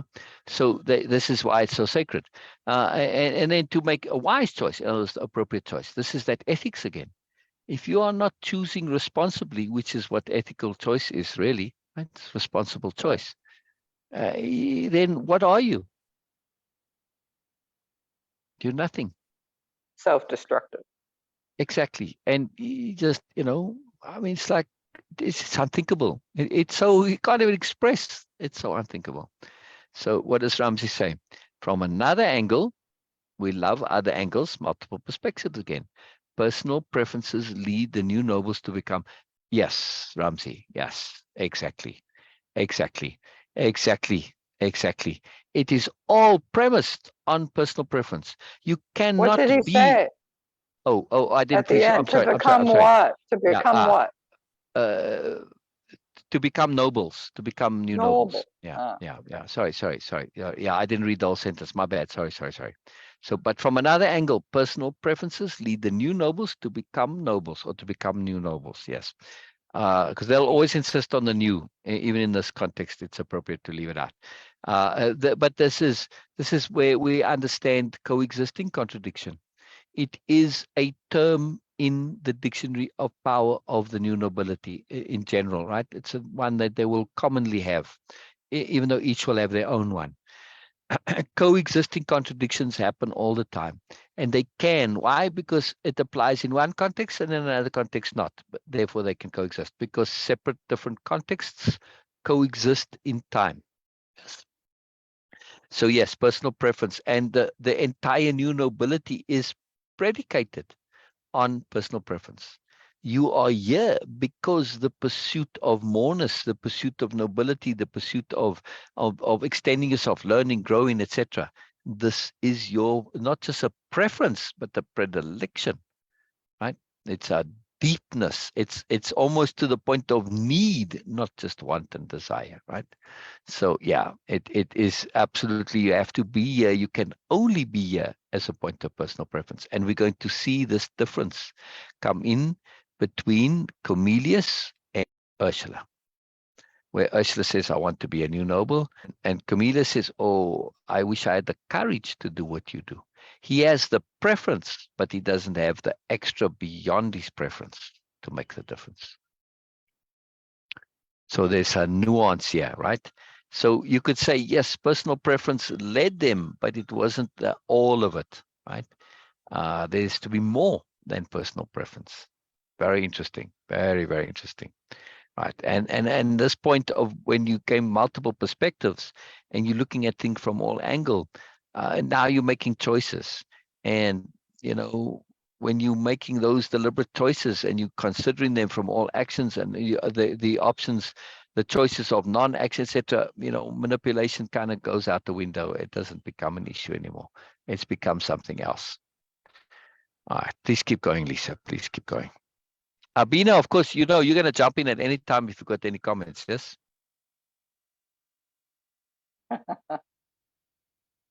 Doesn't this look a bit like from maybe up in Jerome, kind of, but too many trees still. Anyway, that's beautiful. All right, keep going, please. Okay, the way in which the new nobility see and experience the world, their awareness, combined with appropriateness and enhanced by extrapolation, can be seen as manipulation. No matter what they do. Yeah.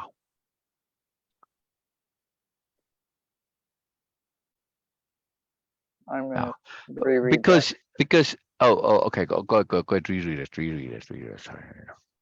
The way in which the new nobility see and experience the world, their awareness combined with appropriateness and enhanced by extrapolation, can be seen as manipulation, no matter what they do.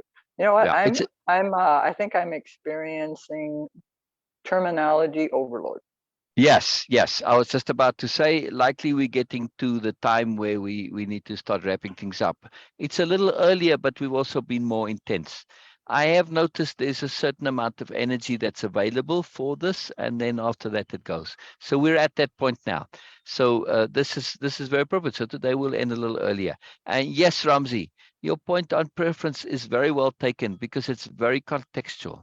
Right. And like all things, we need to understand in what context we're using our terminology. Otherwise, it gets lost.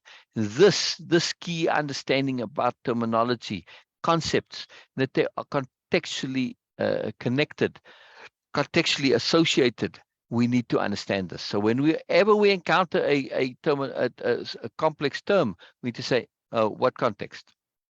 Otherwise, you don't know you can completely misinterpret and get it wrong. So on this point here, Bina, anything to comment on this sentence here? It's a very nuanced, layered point that Biella basically throws in, and it doesn't really get picked up in the context there. Nobody picks up on it really, right? And she just moves on. But she's forced to do this. And the reason this can be seen as a manipulation is because they end up being the new nobles. They end up being different. And when you are being different, you putting pressure on people simply because you are different. In a comparative hierarchical society, especially where everything is always compared, right? If I come along and I'm different, or in this case, I'm looking not to be better, but I'm looking to educate myself, to add capabilities, to be more. In a hierarchical system, if I come along and they see me take my awareness combined with my appropriateness and my enhanced by extrapolation, all these skills, and they automatically, oh, you're more. And now I'm not trying to be more, I'm not trying to be better than you, but they say, oh, you're better than me. I'm putting pressure on them to feel less. I can't help it. It's happening, right? The new nobility, they can't help it. See? So now you're manipulating me into feeling bad. I'm not doing anything. I'm just being me. You doing it to yourself, but of course you don't recognize that, you don't realize that, and you take it out on. So this is where the new nobility understand this, and it comes later. We haven't spoken about it yet. It's why they dress so wildly, so that they are seen from get-go as being other. I'm not in your hierarchy. I'm not part of your normal thing. Because if I come along and as a new noble and suddenly start being very different in ways which blow your mind, and it's like, wow, you're going to feel less. But if you're already a weirdo and you're in this fancy costume, you're already different, you're already other, you must well be an alien. And okay, I can accept radically different behavior that compared to what I know I would like to be, or maybe I think should be, from an alien, right? But from somebody who's the same as me, no, now you're manipulating me into feeling bad. It's not really manipulation, but that's the way it's seen. So it's a very big, long, deep, complicated point. Yeah.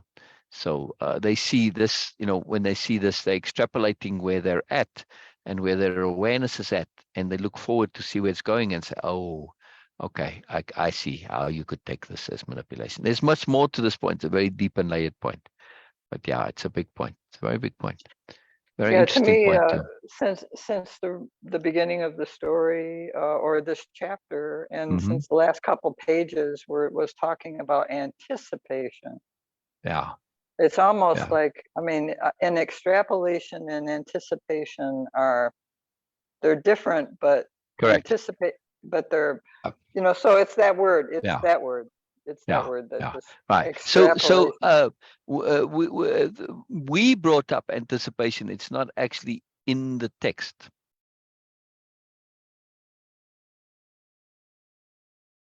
It's not actually in the text. I mean, look, see, no anticipation here. We brought it up. Isn't that interesting, Lisa? How the mind works? Yeah. And we brought it up. And we've only read three slides, by the way. We're halfway through slide 3. Isn't that incredible?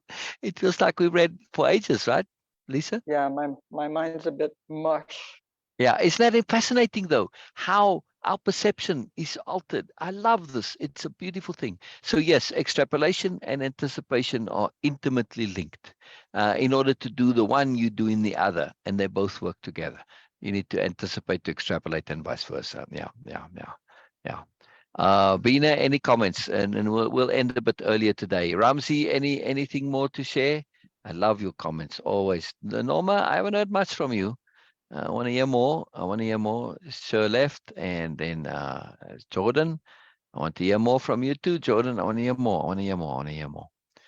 I love that you came, Jordan. I love that you came. Maybe you couldn't stay, but I love that you came. So yeah. Wonderful. Bina, anything? Yeah, I was just enjoying today. I was enjoying Lisa's reading. So Isn't that brilliant? Yes. And of course, then after that, the discussion you guys had was really, really profound for me. Thank you so much, Lisa. And really, it's fun to have. I'm not saying that, okay, it is moreness or something, because it's, of course, it is. Sometimes when people are sharing moreness on regular basis, it becomes duh. Okay, although still to make it clear, but it becomes. But when you bring joy and you bring fun into that, then it becomes like really a different deal. And this is what Yes. happened today with from Yes. Ramsey's comment and from Norma's comment and from Cher's presence. Yes. And Yes. then now it is becoming like, okay, and of course, the way things are getting evolved in, like our discussion is actually evolving. We are becoming open towards discussion, like, okay, yes, this is not making sense. Yeah. It is making Yeah. from my Yeah. perspective. Yeah. This was the Yeah. real intent behind actually doing these lives, because this is what the true essence of Exactly. communication, developing our communication Exactly. skills, and Exactly. living that piece, even in just in brief moments, like 2 hours, we can be ourselves. We can be Yes. more here. And this Yes. is the real Yes. fruit of this whole conversation. And of course, the effort from Sil to putting this together and seeing that, okay, because in the beginning, when he was like, inviting everyone and seeing that might be people not getting that, okay, what actually it Yeah. brings, what actually it is. Because sometimes you're just Yes. saying, okay, yeah, he's Yeah. sharing a story. Moreness. Moreness. Moreness. Much more Moreness. than Moreness. story. And Yes. Lisa bring up a very powerful point. Energy cognizance. We Yes. do need to pay attention to our energy. So be aware of it. Hopefully you're going to come and do many more of these capital R readings, because you are really good at it, Lisa. And it's really, really wonderful to hear and see. And we want to encourage others to do it. You know, Bina's been doing, but I want to get others to come and do it too. It's a skill that we learn. It just takes practice, right? But it also takes energy. As you see, you are more drained now than you've been other times just listening, right, Lisa? Yes, I am. And Yeah. plus I have to go deal with Gotcha. some Gotcha. business And here. the- So I gotta right. go. So what I just wanted to say, in future, if you see your energy starting to wane, say so. Don't keep going Oh. out of politeness, is my point. It's very important, Yes. because otherwise I it did. becomes a Yeah, negative. Good. I did. Exactly. Yes. Okay. Exactly. All I'm right. just Well, saying take for care, anybody. Bina. Bye-bye, Bye, Lisa. Yes. Bye-bye. Phil. Bye-bye. Bye-bye. Bye-bye. Bye-bye. Too wonderful. Bye-bye. Go with Moreness, Lisa. Go with Moreness. Wonderful, Yes. wonderful. And Yes. it's super pleasure, Yeah. Norma. Super pleasure, by the way. And thank you, of course, as always. Thank you, Norma. Yeah, Thank you, yeah, Ramsey. Thank you, Lisa yeah, and Cher, yeah, and of yeah, course, yeah, Jordan. yeah, Of course, welcome yeah, also, because you yeah, participated first time. It was yeah, dream. We want more, and of course, yeah. more on your intriguing comment. That was really intriguing. Yes. Okay, what is it? Very, I very want to intriguing. know Very more. intriguing. I So want to please know do more. share. I want to know more. Thank you. And even if Okay, it's a so typo, it doesn't matter. We want to know more what's going on. maybe even if it is a typo, still it becomes intriguing for Exactly. us. Exactly. So yes. Exactly. Okay. So Yeah, looking forward for brilliant. tomorrow. And Yes. Yes. and Very forward. Yeah. and also that I just want to say that reading the stories is a different experience. Listening to someone, doing practicing of capital H hearing is a different experience. And I Yes. feel privileged to have both now, because Yes. Lisa And get that. yes. It becomes Yeah. like, okay, yes, now I'm Right. getting a Right. different perspective. It's a completely different energy and Right. different process. Right. Right. You listening, I you love are that. applying capital H hearing to somebody practicing applying capital H hearing to reading, which is what capital Yes. or Yes. reading is. Yeah. Yes. So, To be okay. precise. So see you Matters guys of tomorrow. consequence. Yes, matter of consequence. These really are matters of consequence. Like, Capital H hearing, doing a capital R reading, that's skill. And listening to absolutely. Lisa was such a joy. You know, I mean, when it just needs the appropriate context. The same with you guys. Ramsey, I'd love for you to come and do the capital R reading. Norma, I'd love for you to come and do it, because everyone does it differently. Different things come up. Different things matter to different people. Different, you know, we some things we understand, we get it. Other things like I don't, and everybody else gets it. I don't. We don't care about that. We care about understanding. So that honesty, of course, is the issue. You know, the willingness to share. And Lisa stepping out. I wish to appreciate this, right? She left before I could say it. But this takes a bit of courage for her to do. It's not just like, oh, it's a simple thing, right? Absolutely. So it's a big deal. It's something to truly appreciate. When people step up and push their boundaries, we need to appreciate that, right? It's a big deal. It's a big deal. It's not a simple thing. It's not a simple thing. Boundaries, they pop their own bubbles, and the bubble of comfort or comfort Exactly. zone, getting out of comfort. Every step out of comfort zone is a growth. Will you read Ramsey's comments there, please? Oh, okay. Or maybe sing it. Oh, no way. If Ramsey even if he's just doing that. Okay. So Okay. No, Capital thank you. S singing. You're welcome to come anytime and do a capital S singing. That would be fantastic. I can do the gap. Definitely. This is going to be Yeah, really yeah. cool. Come That on, would be Ramsey. a profound session. That would be a Get profound out session. of your comfort zone. Today, Lisa came out and Sel Yeah, actually just yeah, pushed me all the yeah, time to get actually yeah, just get me yeah. out of my comfort zone. Ramsey has And come I on love Zoom, so I suspect, Lisa, that Ramsey might not come on Zoom because he's got other stuff, other people in the house or something. I don't know. I don't know Okay. what it is, but Same you're proceed with welcome. the You're welcome. choices. Yes. It is Yeah, just a friendly invitation. yeah, Nothing, yeah, nothing yeah, to yeah. be No afraid pressure. about. No pressure. In other words, No, no absolutely not. expectations and no No, no. We are obligations. Rule just number sharing one. what we feel about it. So and of course without Yeah. any obligation to follow it. So, Exactly. Always, so always. Feel but free. Feel would free. love to I, hear I, what you I I don't, I don't want to ever communicate that I feel like you should come or anybody. No, if somebody never comes on Zoom, that's fine.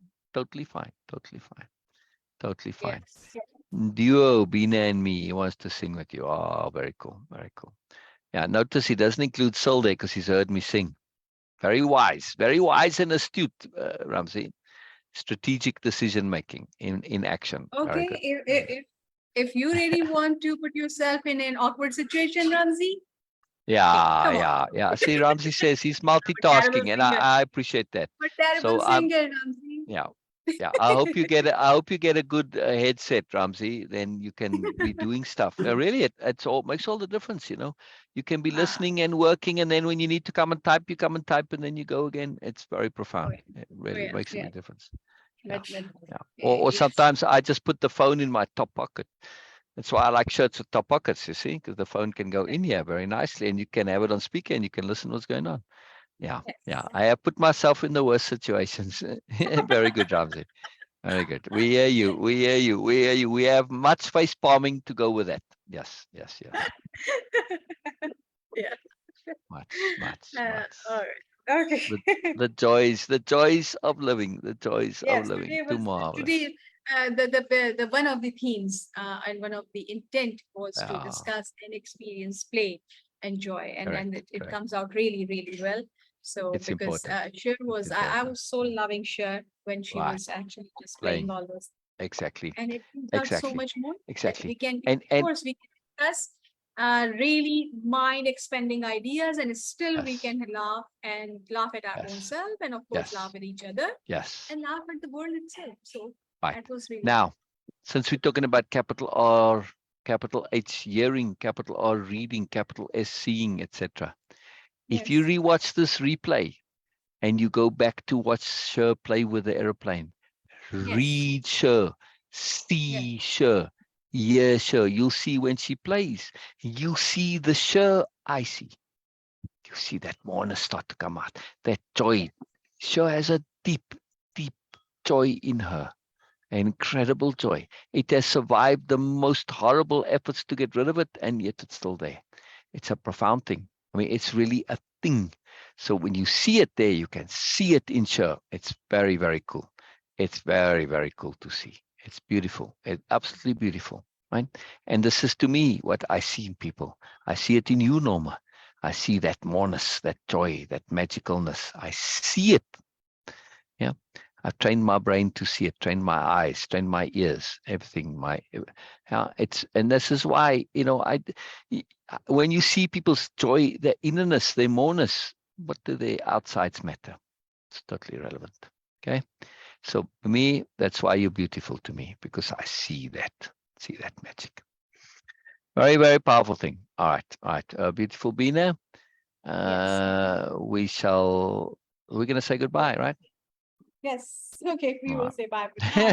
I don't want to, but the Yes, energy, I can feel it. My energy is a little low too. So we do yes, have to yes. pay Okay. attention to So bye energy. for now, Yeah, everyone. We're yeah, keenly looking yeah, forward for yeah, tomorrow, yeah. and So I'm going to stay on Zoom though, Bina, and I'm going to end the live and okay. everything, right? Yes, I'm going to take care of a few things here. And Okay, I'll see you soon then. okay, okay, Okay, so bye. I'll end all of Zoom and just start it again then. Yes, All right. yes. Okay, see you soon. Okay, All right. bye for now. Oh, absolute pleasure, Norma. Absolute pleasure. Absolute pleasure. Your beauty is so incredible to me. It's just fantastic. You're truly a beautiful person, Norma. And of course, the more you see that inner beauty, the more the outside is beautiful too. It doesn't matter. It's totally relevant. You just see it like you say to me sometimes, nice things about how I look. And I'm like, really? Seriously, Norma? Like, yeah, really? Okay. But it's because you see my moreness, right? It's just how perception works. It's a beautiful thing. So yeah. So it makes, that's why I love you, Norma, because I see you. How can I not love you if I see you? It's not possible. See? I see you, therefore I love you. It's a very profound thing to see people that way. And this doesn't happen with everybody, of course. But the universe puts us in connection. And when you live in attunement, you pay attention. And then you get magic come your way. And wonderfulness. Yes. You get people like Norma in your life, which is a great joy. Great joy and a great delight. So brilliant. Love you, Norma. Love you, Norma. And we'll see you next time. Bye-bye, bye-bye, bye-bye. End meeting for all.